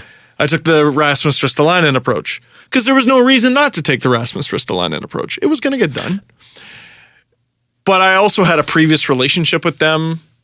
I could definitely just, if I wanted to, get on Twitter and be like, look what these bastards did. Mm-hmm. And, you know, that's a luxury I have. It's a luxury to be able to tell, like, 49,000 people, these guys wronged me. Go attack them. You know, that's a power, and my friend did not have this power. Mm-hmm. So it sucks. I think in a perfect world, you should have a deal. I don't think if it's signed. Wayne doesn't have the Wanye, my bad. Wanye doesn't have the luxury of saying, hey, this is cool. He doesn't have the luxury of the handshake agreement. He doesn't know Tom. I think when there's that much money at stake and we're talking about ownership. Mm-hmm. He said in it hundreds of thousands, mid-hundreds of thousands or whatever he was bragging. Said 6 digits. 6 digits. So when you're talking about, you're not talking about employment or just employment. You're talking about ownership of a property. Mm-hmm. That's something you lock down. That's my point. But I don't know what agreement they had. So I can't really comment on it. And by the way, the reason I brought up my friend, like at the end of all that, I'm not taking Tom's side or Wanye's side because I don't know what the right answer is. Okay. I don't. And it made me very, very sad because those are two friends of mine. I don't like that somebody took something public as well. Yeah. The one line in there that I super hated, and I would tell him, like, it was super hated was Wanye talking about a frantic phone call from Tom. Yeah. It's too personal. You're not really discussing much, but yeah, that's personal, man. That's personal. I didn't think that was cool. So the internet could have lived without that information. That blog post could have been about 700 words shorter and had all the information everyone ever needed, and it wouldn't have been nasty and it wouldn't have been personal at all. So, and then looking at it from Wanye's point of view, I don't know what arrangements he had made. I don't know what plans he had for not just the site, but the whole network based on the assumption that that agreement was getting done, which is another reason why you got to lock that down. But I can't say if I wasn't him, I wouldn't be upset because I'm not him. Would Wanye come on this show to talk about it? That's a great question. I don't know. Because I don't know if he's ever had his voice on anything or done videos. He's just kind of a mystery writing man. Okay. I'd like to ask him a few questions. I'll try to get a hold of him. He's hard to get a hold of. He's like a businessman. He's got shit going on. He's got things. Yeah, and Tom, I don't know. I don't think I would ask him. Happier note. I'll send him a text. I don't know. We'll see. We had a listener tweet us that she saved all of the tools from General Manager. That is right. And I'm not sure how cool that is, but I kind of want to bring it up in the podcast. I mean, it's on Twitter. Yes. She posted it. Let me see her handle here. Did you retweet it? Ooh, no, but I do remember sending it to our Facebook thingy. Okay, if you want to pull that up. So you and I will race to it. While we both look for this. Yeah, so what she did was she screen capped every team. Here we are. Found her. She screen capped every team's information for the upcoming expansion draft as the teams stand today. Or whenever she screen capped them. Because I don't think she screen capped them knowing... October 17th. October 17th. So this is prior... Oh my God. What was this, the day before it broke? Yeah. Just by fluke? I think she said she had the tab open. And I guess after it closed down, she's like, I'm not going to close this tab. Oh, no way. I don't have, she says, you know what a 1 in a million chance that is? It was a lucky accident. Just happened to leave the tab open in Chrome. Oh, so it no shut down, way. I guess. Because as soon as if she hits refresh on that tab, it's all gone. Sima? Sima. SAIMA _ 1226. It's all on Imgur. Is that whatever you call it? Is that on Reddit yet? It's got to be. It's probably on Reddit hockey. I would think. I guess put it on. It's got 1,800 views already. Yeah, part of me is like, let's talk about it. Let's throw it on the Steve Dangle Reddit, and part of me is like, Tom and the Vegas team are probably not super stoked that this information is still on the internet. Mm-hmm. So I don't know. What do you want to do with it? I think it's up there. I'm probably going to save the save the images to my desktop. But are we going to talk about it? Are we going to retweet it? Or are we going to share it? I think so. I think enough people, 1,800 people have seen it already. 1,800 is not 50,000. Maybe not a retweet? I don't know. We're talking about it right now. Like the question of... That doesn't mean she won't take it down. That doesn't mean Tom doesn't send her a cease and desist order. You know what sucks? You know what sucks so much is when blogging fun gets complicated. When what you do for fun gets complicated. I don't like doing invoices. I don't like figuring out anything that's not me making videos or doing a podcast or writing something. Or figuring out who's going to play on the first line. Yeah, that is one thing I would say to young professionals or like aspiring, people for sports media is, oh, what a wonderful world it would be if all you were was a writer. Or, oh, what a wonderful world it would be if all you did was do a podcast or make videos. No.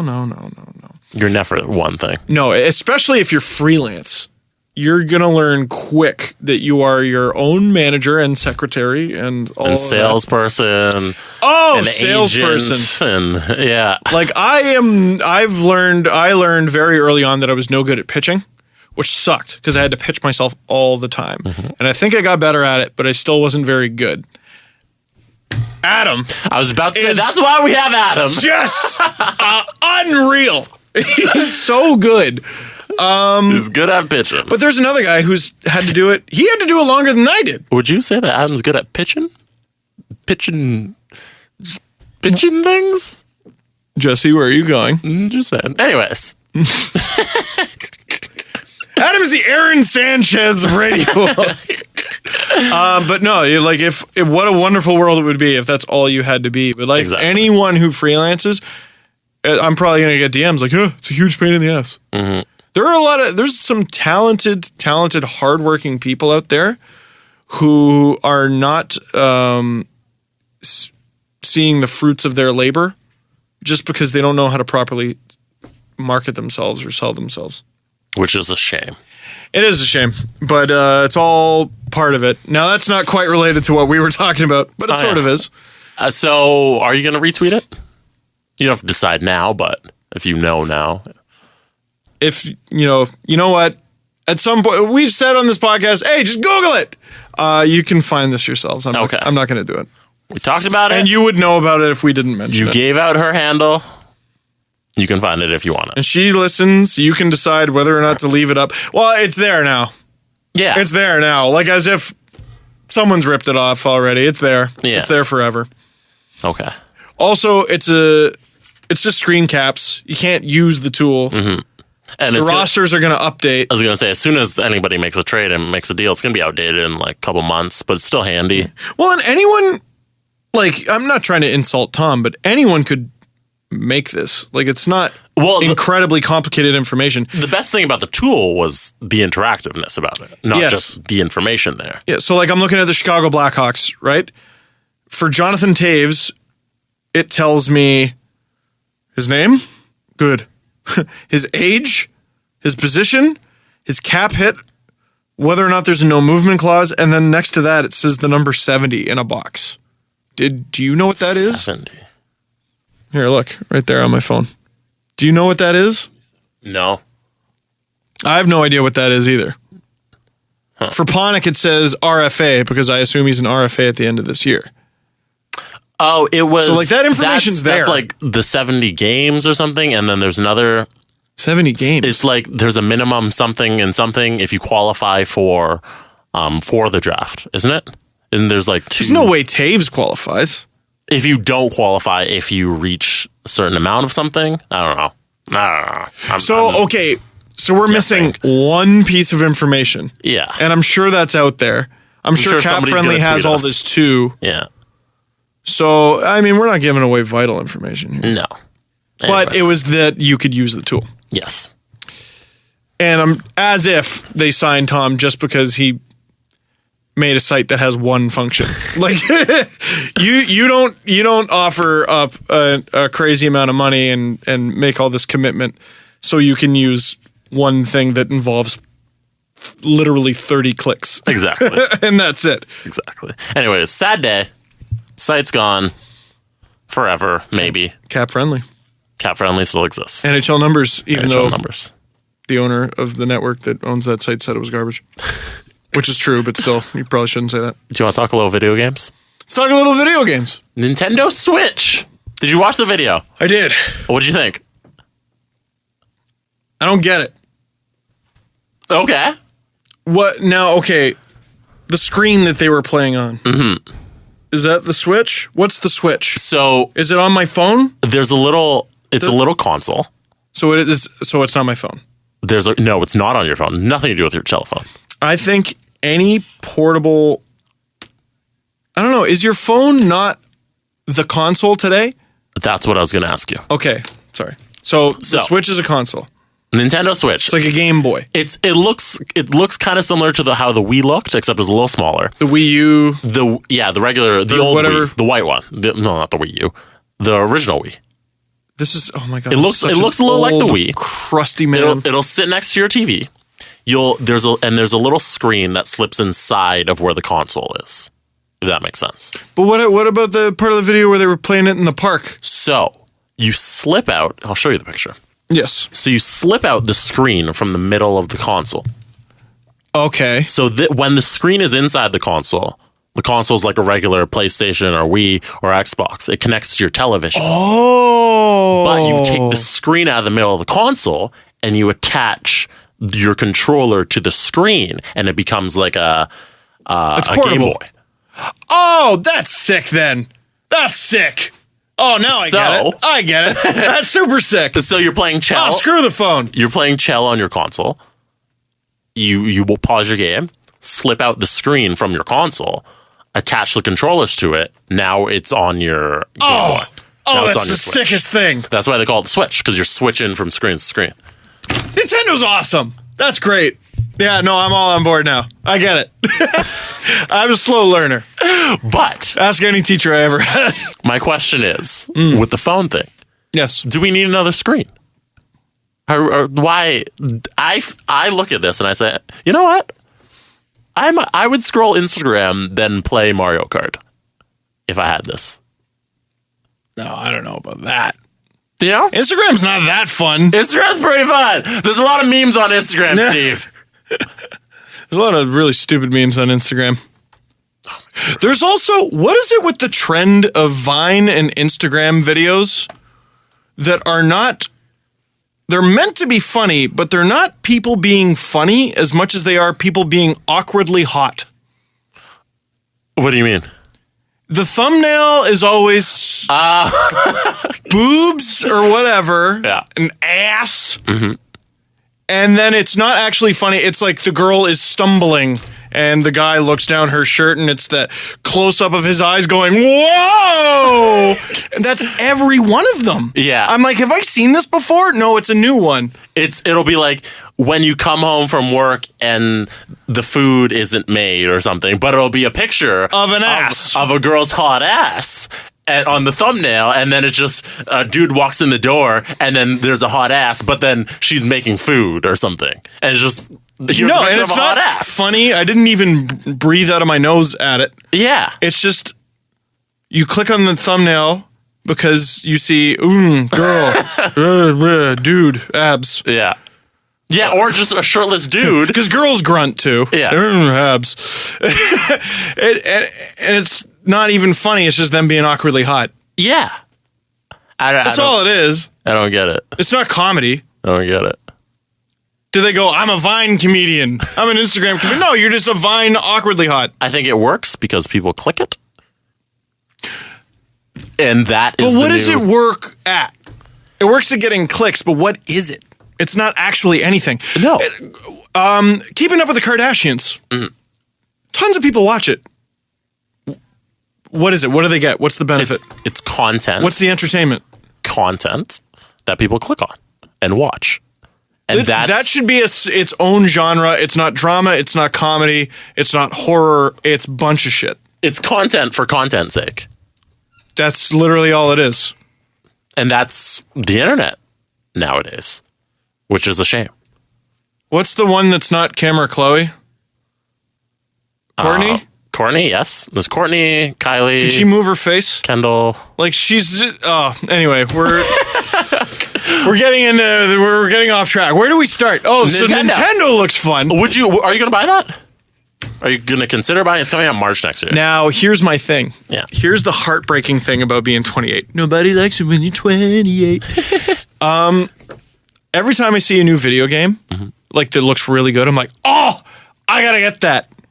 I'm at the point in my life where like I have time for max 3 video games a year to be mediocre at all of them. I might do 2. Like I know, okay, so every year NHL. 1 is NHL. So that's always taken up.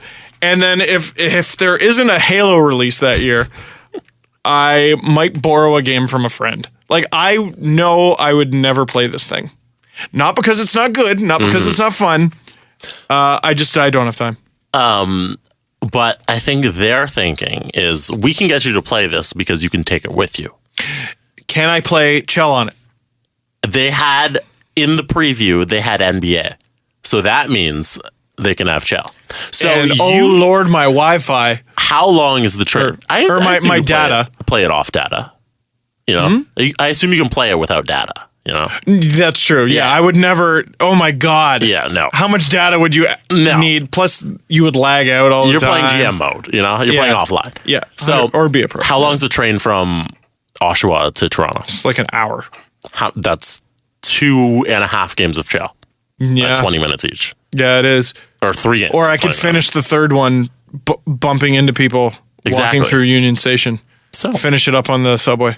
So Steve, if they come out with Chell for it, then yes. Then yes, you're just all in. Well, because then I will have Xbox One, PS4, and Nintendo Switch. That's so awesome. That's so awesome. You're just all in. Just yes.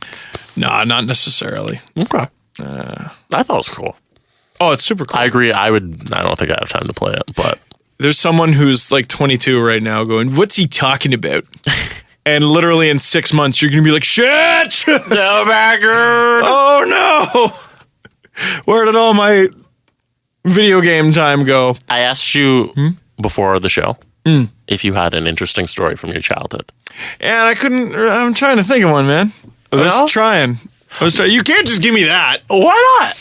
Because that's nothing. Okay. I want a sports-related story from your childhood. Sports-related story. Now, this is hard because I didn't play sports, really. I played soccer. You know what I'd like to hear? Oh, what? A story about Adam from high school. Ooh, a story about Adam from high school. Since he's not here. See, Adam and I didn't really get closer until the end of high school, kind of. There's the famous Jack story where so Adam put on some weight in grade 12 because he was living the rockstar lifestyle. And he's like, guys, I know how I'm going to lose some weight. We're just like, yeah, what's that? And he just pulls out a 2-6 of Jack Daniels. And we're just like, by drinking Jack? He's like, yeah, I'm switching to liquor from beer. Which, by the way, several people have told me works, but you know what works better? Not getting hammered all the time. Not excessively drinking. Working out and drinking water and eating kale. Yes. A WHL player. Eating a WHL player makes you healthy. Adam obviously got over that. He went through a phase where... Didn't he kind of go through a phase where he was like obnoxiously eating nothing but like all organic everything? He went on the paleo diet. Oh, shut up. He did the paleo thing. Shut up. For like a week. And then it didn't work. Adam used to date a girl who used to be vegan or vegetarian. She just didn't eat anything. Which one are we talking about? The one before Caprice? No. Okay. No. Because so he did a couple of those. Picky as hell. She was just picky. But like, she wasn't a strict anything. Mm-hmm. She was just, no, I don't like that. Yeah, she was just, I hate all food. And I'm an awful person. This was a previous one. And I'm going to break up with you on Valentine's Day at a Justin Timberlake concert. Because I'm Adam Wild. Did we say that on the podcast? I don't care. Have we told that story? I think we've told that. Adam would be okay. Adam broke up with his previous girlfriend outside of a Justin Timberlake concert on Valentine's Day because Adam Wild doesn't give a shit. And they probably should have broken up. That was a good call. Yeah. That's it. You know what? I've said on the podcast, well, it's from a Bill Burr thing. Know when to fire a friend. Don't be afraid to fire a friend. Don't be afraid to fire your girlfriend. Don't be afraid to fire your boyfriend. Don't be afraid to fire anyone in your life. Because if you're thinking about it, maybe they deserve it. So anyway, he had this previous girlfriend who was a vegan or a vegetarian. I think it was just vegetarian. And he switched to vegetarianism. Mm-hmm. He switched? How long? What was this? For like a week. Okay. Just to see. Like, he wasn't actually going to stick to it. He did it for like a week. Okay. And he was like, dude, the farts. Dude, the farts. And I noticed that because he was in the Kiss studio at the time. I was like, yeah, it is kind of hot in here. He was just, it was bad. This was Kiss 1.0, by the way. Okay. Yeah, this is when this was Kiss like the first time. 7 years ago. Yeah. Okay.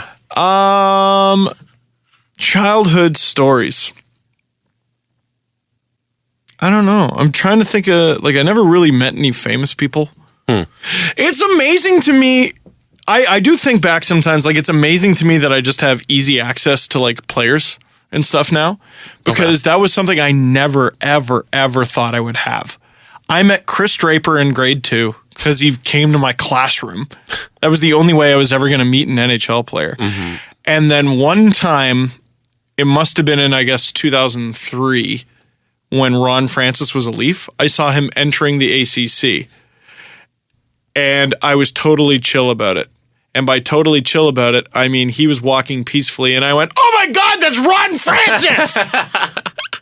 Loud enough that he heard. And how old are you? 14, I think. That's fine. I guess. Yeah. Oh my God, it's Ron Francis! Loud enough that he turned around, and everyone was like, "Oh yeah, it is Ron Francis." And that guy's on the Leafs. That guy's a 4th leading scorer in NHL history. Jesus. No one said that because I don't think anyone realized it until he retired.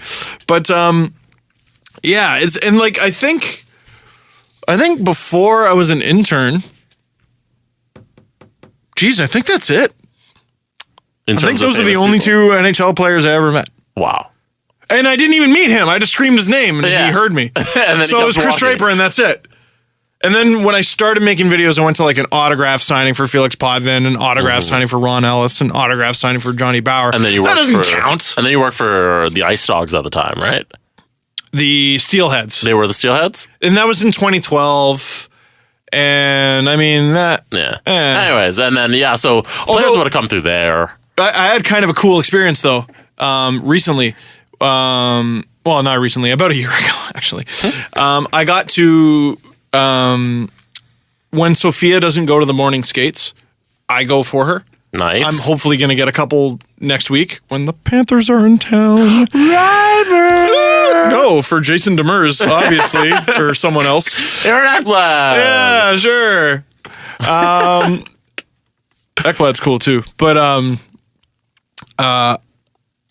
last year I was in there when the Sharks were in town. I think we talked about this on the podcast. Okay.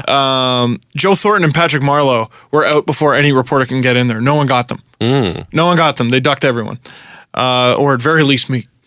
But me and Dylan DeMello locked eyes. A shark ducked them? Oh! That sounds more like an Anaheim thing. What? Wrong California team. Informer. Sorry. I was just pushing random buttons in my head. All the sound buttons. I have a soundboard in my head.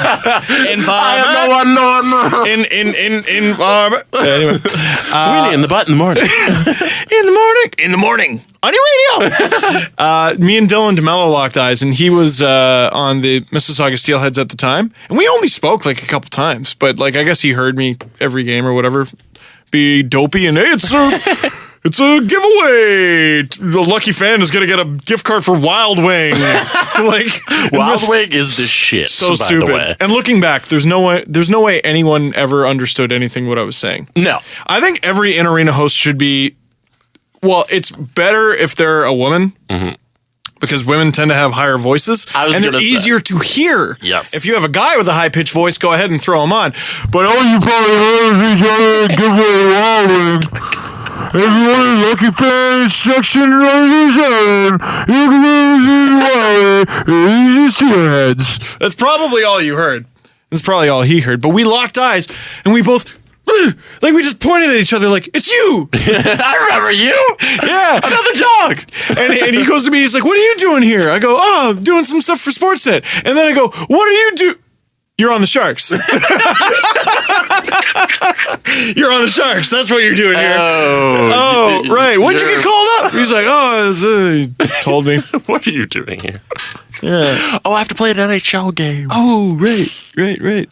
And then I said Ekblad's a cool dude, so we did some stuff together with Nike when he was 15. Mm-hmm. And we, just a little interview. And then I bumped into him again in the hotel lobby of the MGM Grand in Las Vegas before the NHL Awards because he was up for the Calder, I think. At the Hotel Motel? Holiday Inn. Okay. And he was there with his buddy. And we recognized each other again. And he goes, hey. And I go, hey. And we said hi to each other. And he goes to his buddy. He goes, this is Steve Dangle. You ever watch his YouTube shit? What? Is that a quote? You ever watch his YouTube shit? That's awesome. That was Aaron Ekblad. That's awesome. That made me feel pretty cool. Wow. I laughed at him. It was just a really funny way of. You watch his YouTube shit? That's so cool. I want a picture of him like pointing at me and going, and then like we sell it with the quote underneath it. That should be the intro of the podcast. Yeah, you watch his YouTube shit? You watch his YouTube shit? Steve Dangle, if the Panthers would allow it, I would love to get him saying that. I doubt they would let a player say, do you watch his YouTube shit? But believe me, fuck, I would love to have that. If you can get him to say you listen to his podcast shit, then it's 100% the intro. You listen to this podcast shit? In the morning. In the butt. In the morning. Yeah, childhood stories. Like a sports-related one? It doesn't have to be. I didn't really have any good sports moments. No? No. Playing as a kid, no? No. We won the soccer championship one year. We finished last one year. I think we got a good Adam Wild story out of it. Yeah, we did. I'm content. Anything else? Oh, wait, no. Extended press conference. Yes. You want to get to that? Yes. Did I ever tell the story? I was thinking about this because I was thinking about messed up Jose stories. Jose Batista? No, my buddy Jose. Okay. Who was like basically a drug dealer. And by basically, I mean he was straight up a drug dealer. Okay. At like 14. Was he ever convicted? No. Oh, this morning. Oh, okay. Sorry. Go ahead. Drug dealer reminded me. This morning I was on the nice TTC Metro here. I saw a man with 2 gun tattoos on his shaved head and a bunch of characters on his face. And I'm pretty sure I saw a couple teardrops that meant he murdered someone. Oh, good. And I sat next to him on the bus. And I was a little concerned for my life. I would have left. Uh-huh. I would have got up and not been there anymore. That's aside, what you do, Jesse. Random aside, because you mentioned drug dealers. Yes. I'm not judging this man, but he had guns. Child. He was a child. He had guns tattooed on his head. Anyway, because he had the hookup. By the way, I never partook. And I will tell this story to help prove that I never partook. Because my parents, I was so afraid they would... I wasn't like opposed to it, like, yeah, it's morally wrong. I was just afraid of getting caught. Yeah. And I knew I was not smart enough to hide it from my parents, who grew up in the 70s and would probably know if I was ever high. Mm-hmm. Come on. Also, shout out Justin Trudeau, who said spring 2017. Oh, did he? He that's said so spring. soon. I know, but we'll see. That's so soon. Anyway. Get giddy, Canada. But kids, if you're listening, don't do drugs. Yeah. So anyway, one time this kid, who I think is dead, by the way. Oh, God. Because he went to prison. Jose? No, okay. This other kid. Yeah, I know, that's messed up. Random aside, I'm sorry. This kid did partake, and this was in like grade like 6 or 7. Like he was too young to have this stuff. But he, I was wearing these stupid painter pants. Okay. Because I was still, like, I didn't make any money, so I just wore whatever I got. So I had these painter pants with, like kind of a strap on the knee. Okay. Like, just this random flap of jean, right? Now, that's I'm picturing these embarrassing pants. They weren't that bad, but they were painter pants. That's where you put your paintbrush. That's the reason you have that flap in the pants. There's like 2 painters listening right now going, that's right. Correct. I still wear them. So I was on the bus one day, on the school bus, and just not paying attention. And this kid, Kwong, he took a roach clip, which is, for those of you who don't know, it's a metal clip. Well, it doesn't have to be metal, I suppose, but it's a clip that you use to hold a very tiny joint so that you don't burn yourself. Yeah, a marijuana joint so that you don't burn yourself. I didn't know what it was, but he just clipped it. You're like 12. You're like 9. Grade 6 or 7. You're like 9. Yeah. 10. 9, no, 12. 12, 13. No, 12, you're in high 12, school. 13. Oh, no, you're not. Yeah, no. You're in middle school. Okay. Which I never went to. I just had elementary. You're in double 8. digits. Sure. Anyway, so he clips this roach clip to that strap on my painter pants without me noticing. Okay. To be a dick? Yeah, and I get off the bus, walk down the street, go inside, get inside. I'm home before my parents. And I just, what's this on my pants? And I just took it off and put it down on the kitchen counter. So I'm just sitting there watching Mummy TV. Dangle. Mom comes home. She doesn't even see it. She didn't even see it. Dad. He did this thing where whenever he wanted to scare the shit out of me, he would stomp real loud. Like, so just aggressively in the house standing there? Yeah, so literally I'm watching TV. Now imagine this. What the hell is this? I'm like, what? I don't know what.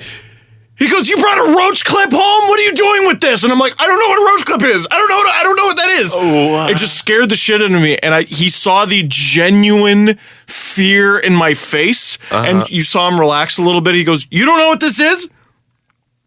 And I go, no, I swear to God, Dad, I don't know what that is. And then he explained it to me. And I went, that's what that is? I'm going to kill him, because I was like, I'm pretty sure that's who did it. Yeah. And he's like, yeah, the next day he's like, oh man, thought it was the funniest thing. But that moment when I was like, and this is when I die. and so honestly, moving forward to the Jose stories, that's why I never partook. Because I was not so stupid as to even try to get away with that. Even try. So I was just at Jose's house one day. There's more. No, oh yeah. So I told that story. That wasn't the Jose story. I told that story to tell this. Okay. Which I feel like I may have told before, but anyway. I told that story to tell this. So I hung out with Jose all the time. Yes, he did sell some drugs. Mostly just weed. He was my buddy. Look, he had an Xbox, okay? He had an Xbox. That's all I cared about. Yeah. We played Halo. Combat Evolved. It's like 2002 or 3. So, no, it wouldn't have been 2003 because I'd be in high school. So, I think this is at the very end of elementary school. So, I go to his house one day and there's just these 3 much older dudes, like high school students. And they're just sitting there and they're kind of spaced out and they're clearly high. And I'm sitting on the ground. 2 guys are sitting on the couch across from me. And there's another guy on the couch beside me. And Jose. Okay. We all had a Jose. Yeah. We all knew someone like that. I had a Jose in my life. So anyway, these guys were clearly at the house, I don't know, buying, or by the looks of them, had bought. Mm-hmm. And I'm just sitting on the floor and we're all talking. I'm mostly just listening because I'm in grade 8, I think. I have no place in this conversation amongst much older men who I think we're in grade 11 or 12. I don't know. And one of them just kind of looks at me at one point and just giggles and just goes, yo, goes to his buddy. He goes, this guy looks pretty good to beat up right now.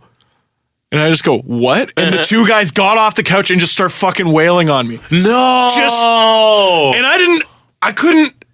I was a strong, big kid for grade 8, but what the fuck am I going to do? So you guys just start beating you up? They just start beating on me, and the one other guy runs over. Well, runs over. It was 2 steps from the couch. Runs over and pushes them and pulls them off. And then what's messed up is they just went right back to chilling. I feel so bad. And the guy who saved me, just kind of gave me a wink, and he just went right back to chilling. And I was like, what the fuck just happened?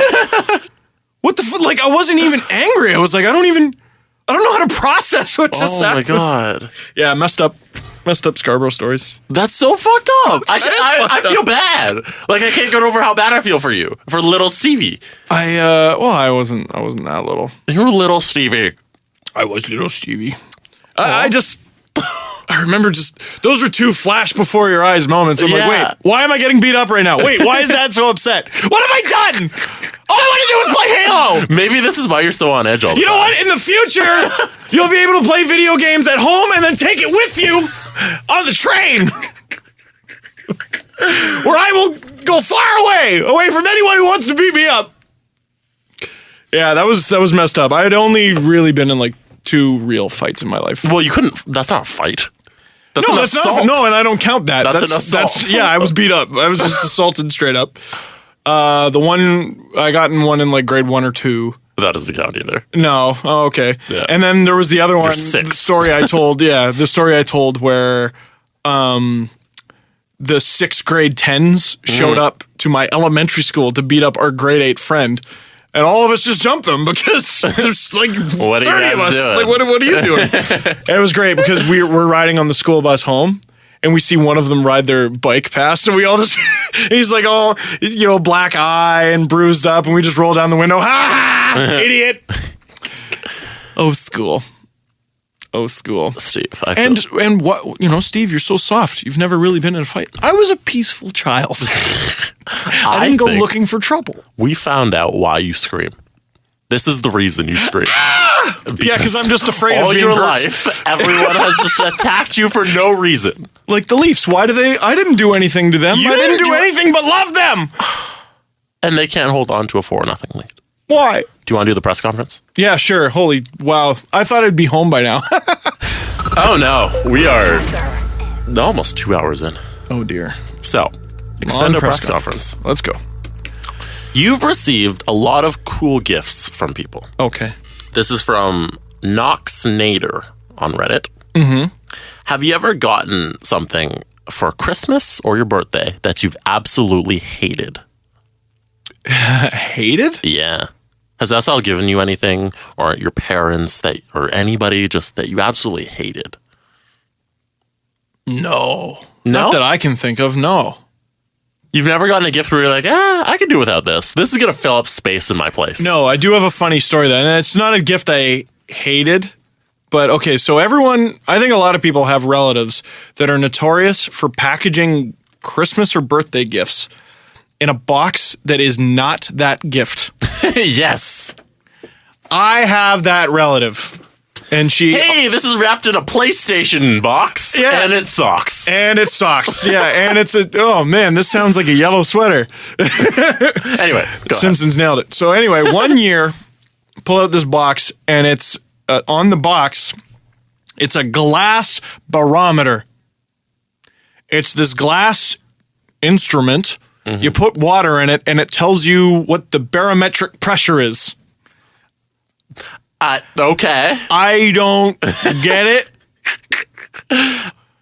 But whatever, because this gift is clearly not a glass barometer. No. Because I am like 13 and don't need to know what the barometric pressure of the room is. I wouldn't even need to know that now. This is fully Pokemon Red because I already have Pokemon Blue.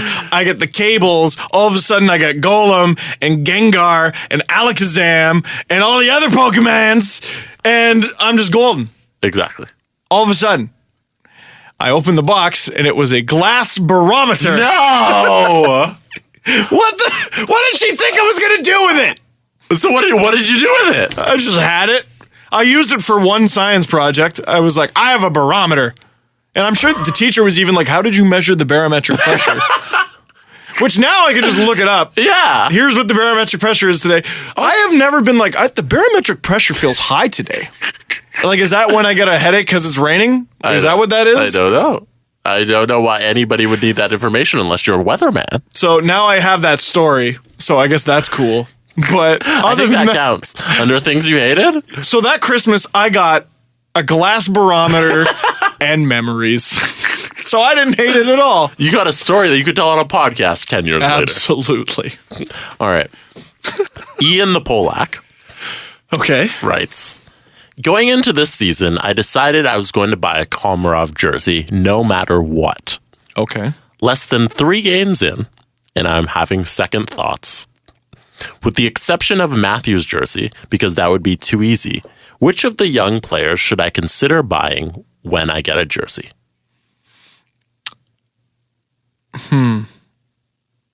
Zach, okay. I've already seen 2 Nikita Zaitsevs. Mm-hmm. And I took a picture with the first one that I saw. Nice. Because I was like, this is the first Nikita Zaitsev jersey I've seen. And it only took me like another hour to see the second one. So that one's going up and up and up. Then there's Zach Hyman, who's like my new crush. And we should pause to point out that he wrote, bonus points if Steve mentions any player besides Zach Hyman. Which brings me to another crush, Connor Carrick. Because I think a lot of people are going to buy Zach Hyman. Connor Carrick, I think, is an unsung hero on this team. Or not unsung hero, but that's a player with a future on this team. Unless he's traded, which I can't imagine why he would be. Mm-hmm. I don't know why Washington did it. No, I do know why they did it. But, yeah, Connor Carrick. Okay. 8. Carrick. You know what I haven't seen yet? An Anderson jersey. I feel like he's not going to be one of the favorites, but he's going to be here a long time. He'll be there. The goalie's always there. You'll see Anderson jerseys, unless he stinks. Yes. Which, God, I still have a hard time hanging that Jets game on him. Laine's got a wicked shot, and the team sucked. Yes. You can't. What do you do? The last goal, can't fault him. Second last goal, the one at the end of regulation, probably you can't fault him.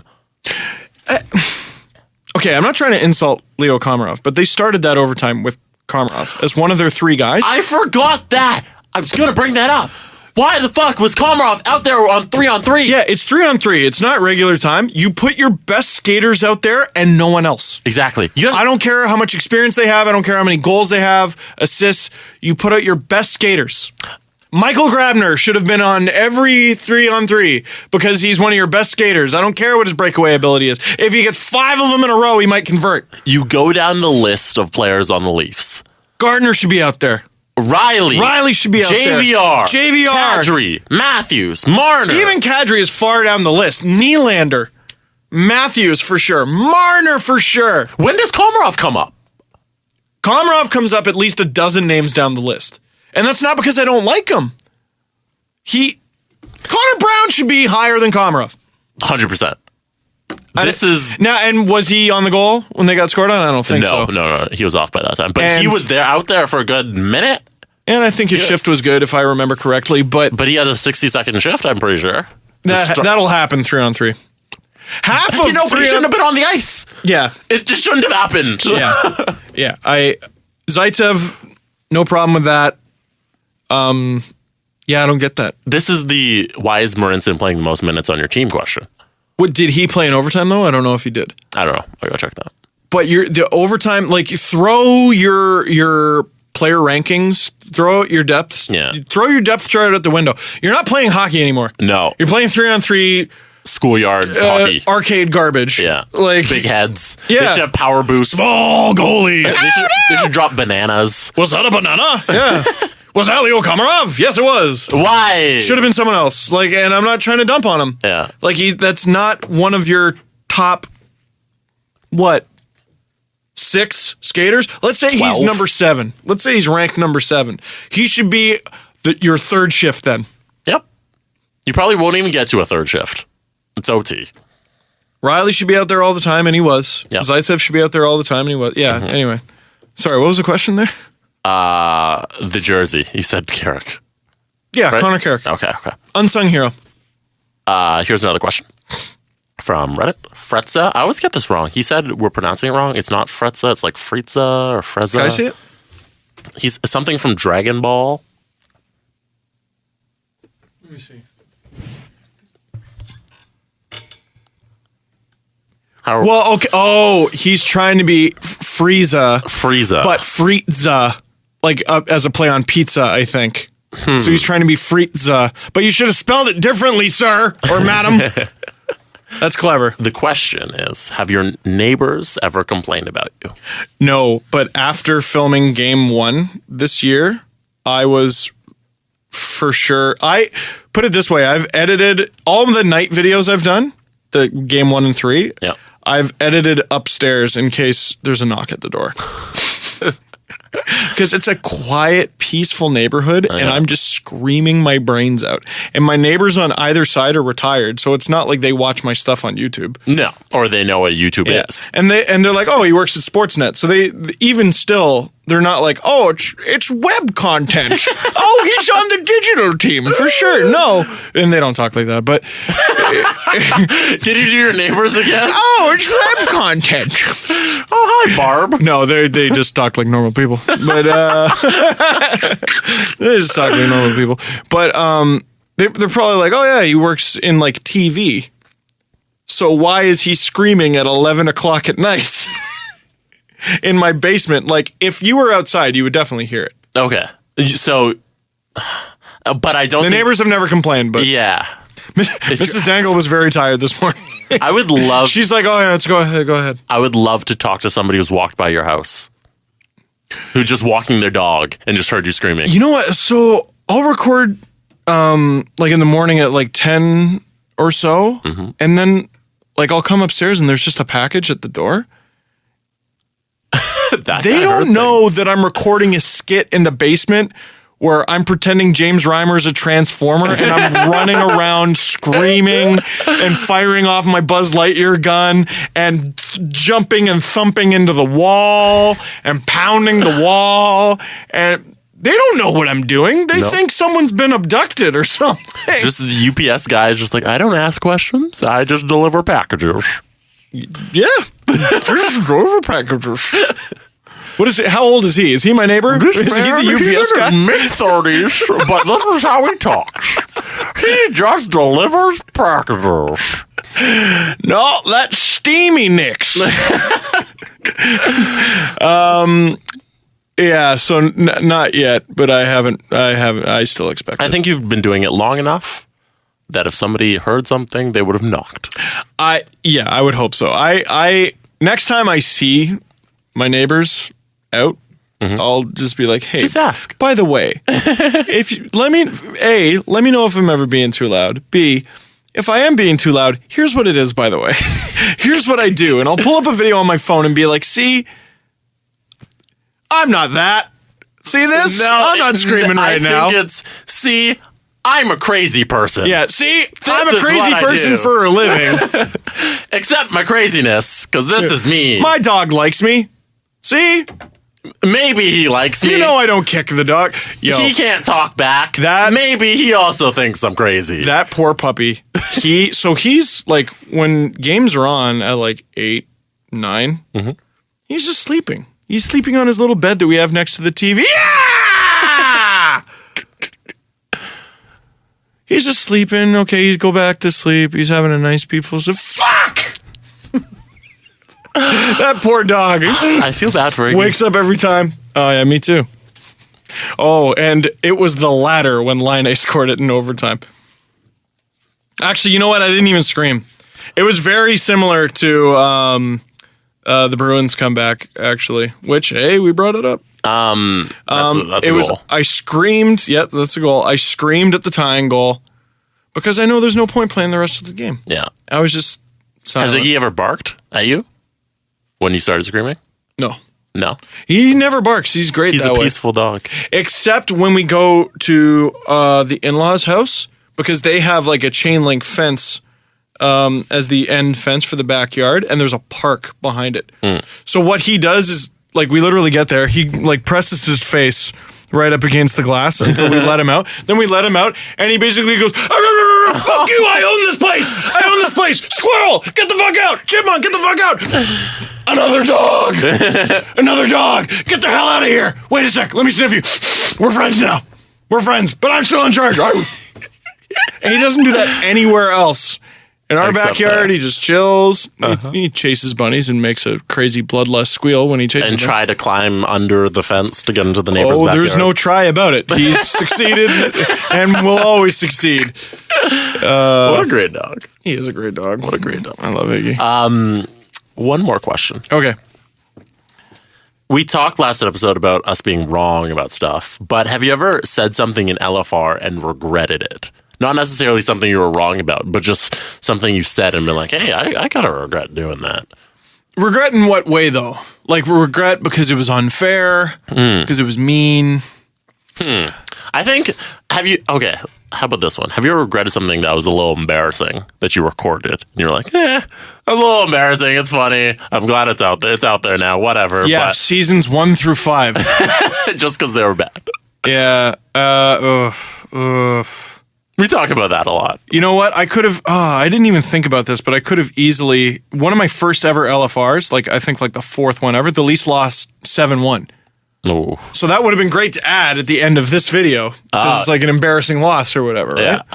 Yeah. But I'm going to have a hard time including clips of old episodes because, like, it's just, they're so bad. They're so fucking bad.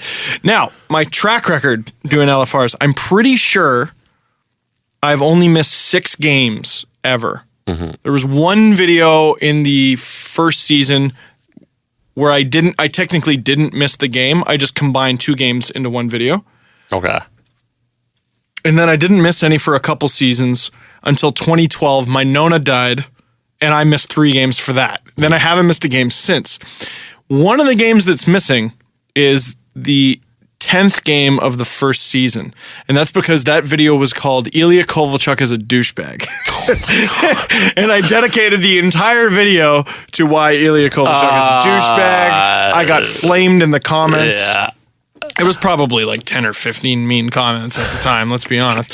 But also, the real douchebag in this situation is wasn't fair. Steve Dangle. It wasn't fair. Yeah. It wasn't very fair. But I was 19. Okay. I was 19, discovering my voice, and I was a just a fan at the time, purely for hobby, and any player I didn't like was a douchebag. You're a douchebag. And then you grow up and realize that, they're people. They're not these things I can just hate. Yeah. I don't know. Yeah. I shut the door on being able to talk to Steve Downey, really. because of a video? Yeah, one of my first ever videos. Again, there's a Canadian flag in the background, so it's really hard to miss. Canada won the World Juniors, I think in 2000. It was the 2008 World Juniors. Yeah. And Steve Downey had just knocked someone out or whatever and got suspended or did something to the Leafs. I don't remember. And so the video was Canada wins gold / I hate Steve Downey. And so his buddies, because he's from Pickering. Yeah. So his buddies just start lighting up my comments going, buddy, you're a dick. Steve would beat the shit out of you. Which is true. Yeah. And then start calling me homosexual slurs. Oh, okay. And then they go, here's my number. They put their number in the comment section. Call me so I can tell you how you are. Oh, wow. And I was like, okay. That's a really strange strategy. That is a really strange strategy of getting your message across. Recently, in recent memory? Recently, you've kind of, your voice now. You know the idea of the LFR, how you're going to frame it. You're just kind of getting better and more creative at it. So I wouldn't say there's anything recently to regret. Or, yeah. There's a lot of ones where I go, did I overreact? That's impossible. But I mean, that's part of it, right? That is impossible. If anything, you're underreacting. Totally. Totally.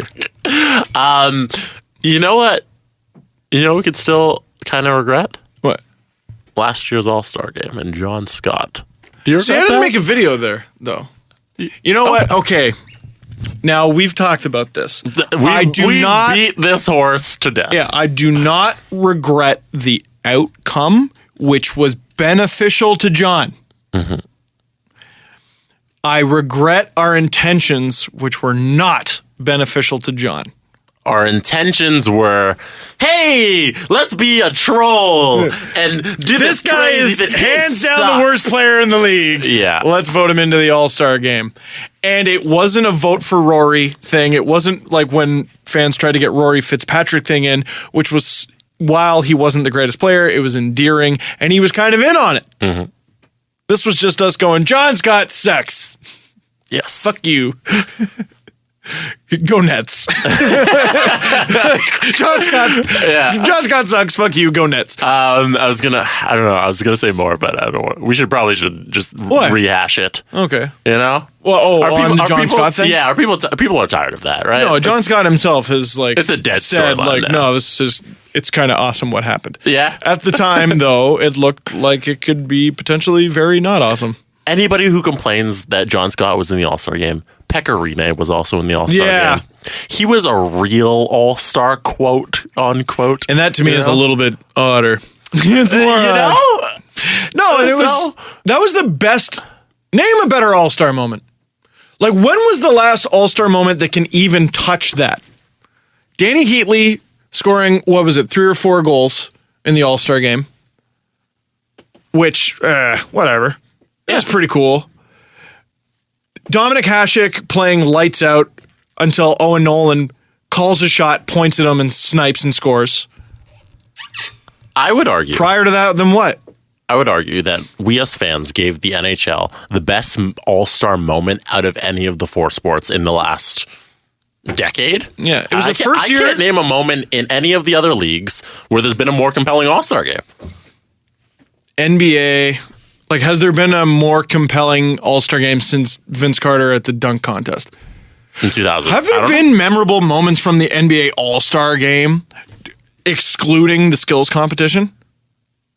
No. Not one I can name. No. Not one I can name. Because you'll look at something like historic, Jordan and Bird played in an All-Star game. They did all these cool things in there. But that's not a moment in the moment, This was a moment. Vince Carter through the legs. That was crazy. MLB back in, when was it? When Cal Ripken retired, I think it was 2004. He had a home run in his final All-Star game. That's cool. That's cool. It's not cool. John Scott. No. It's not John Scott becoming All-Star game MVP after being a laughingstock of a vote. Oh.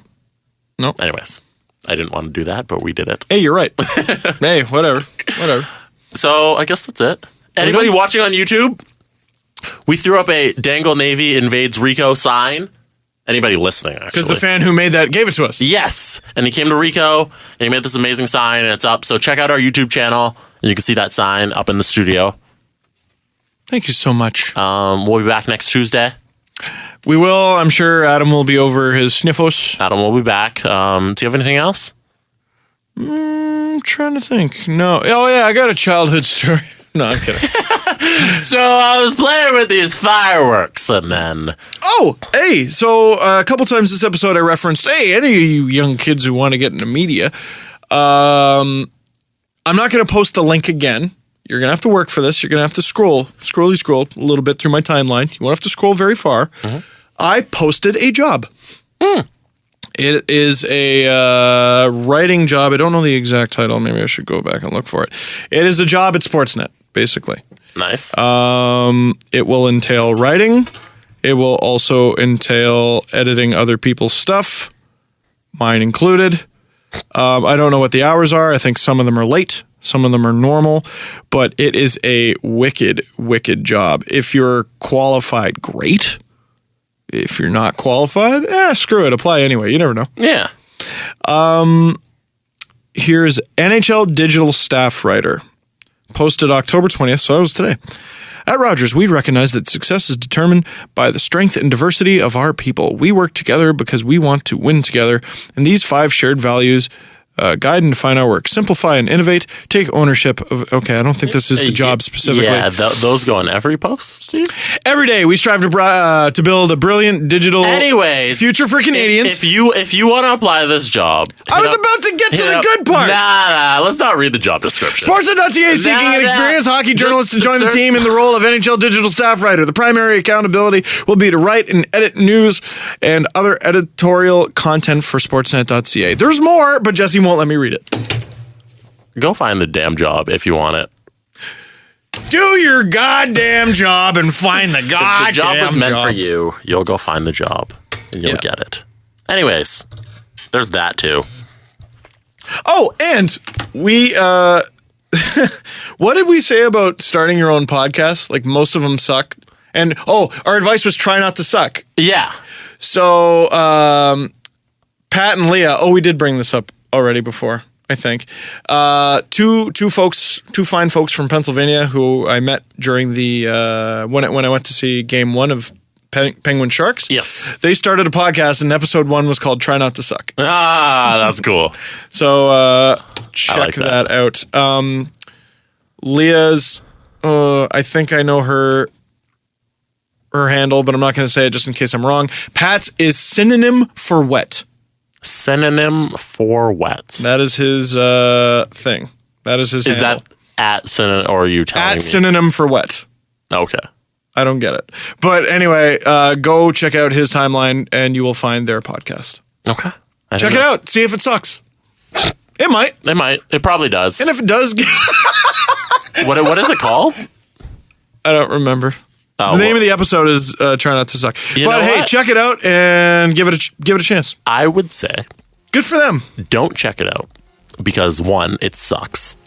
If you wait like a couple months and then check it out, it won't suck. So then check it out then. There you go. But check it out eventually. From Mike in Buffalo, the tenacious Zach Hyman draws a penalty, Leafs to the PP, which means the Leafs are playing right now, which means this podcast is over. Thank you very much for listening. I'm sure Peace out. Adam will rein us in next Bye.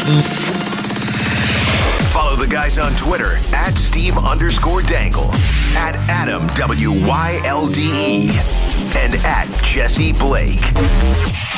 The Steve Dangle Podcast. Brought to you by Panago Pizza. Order at panago.com and stuff your face with deliciousness.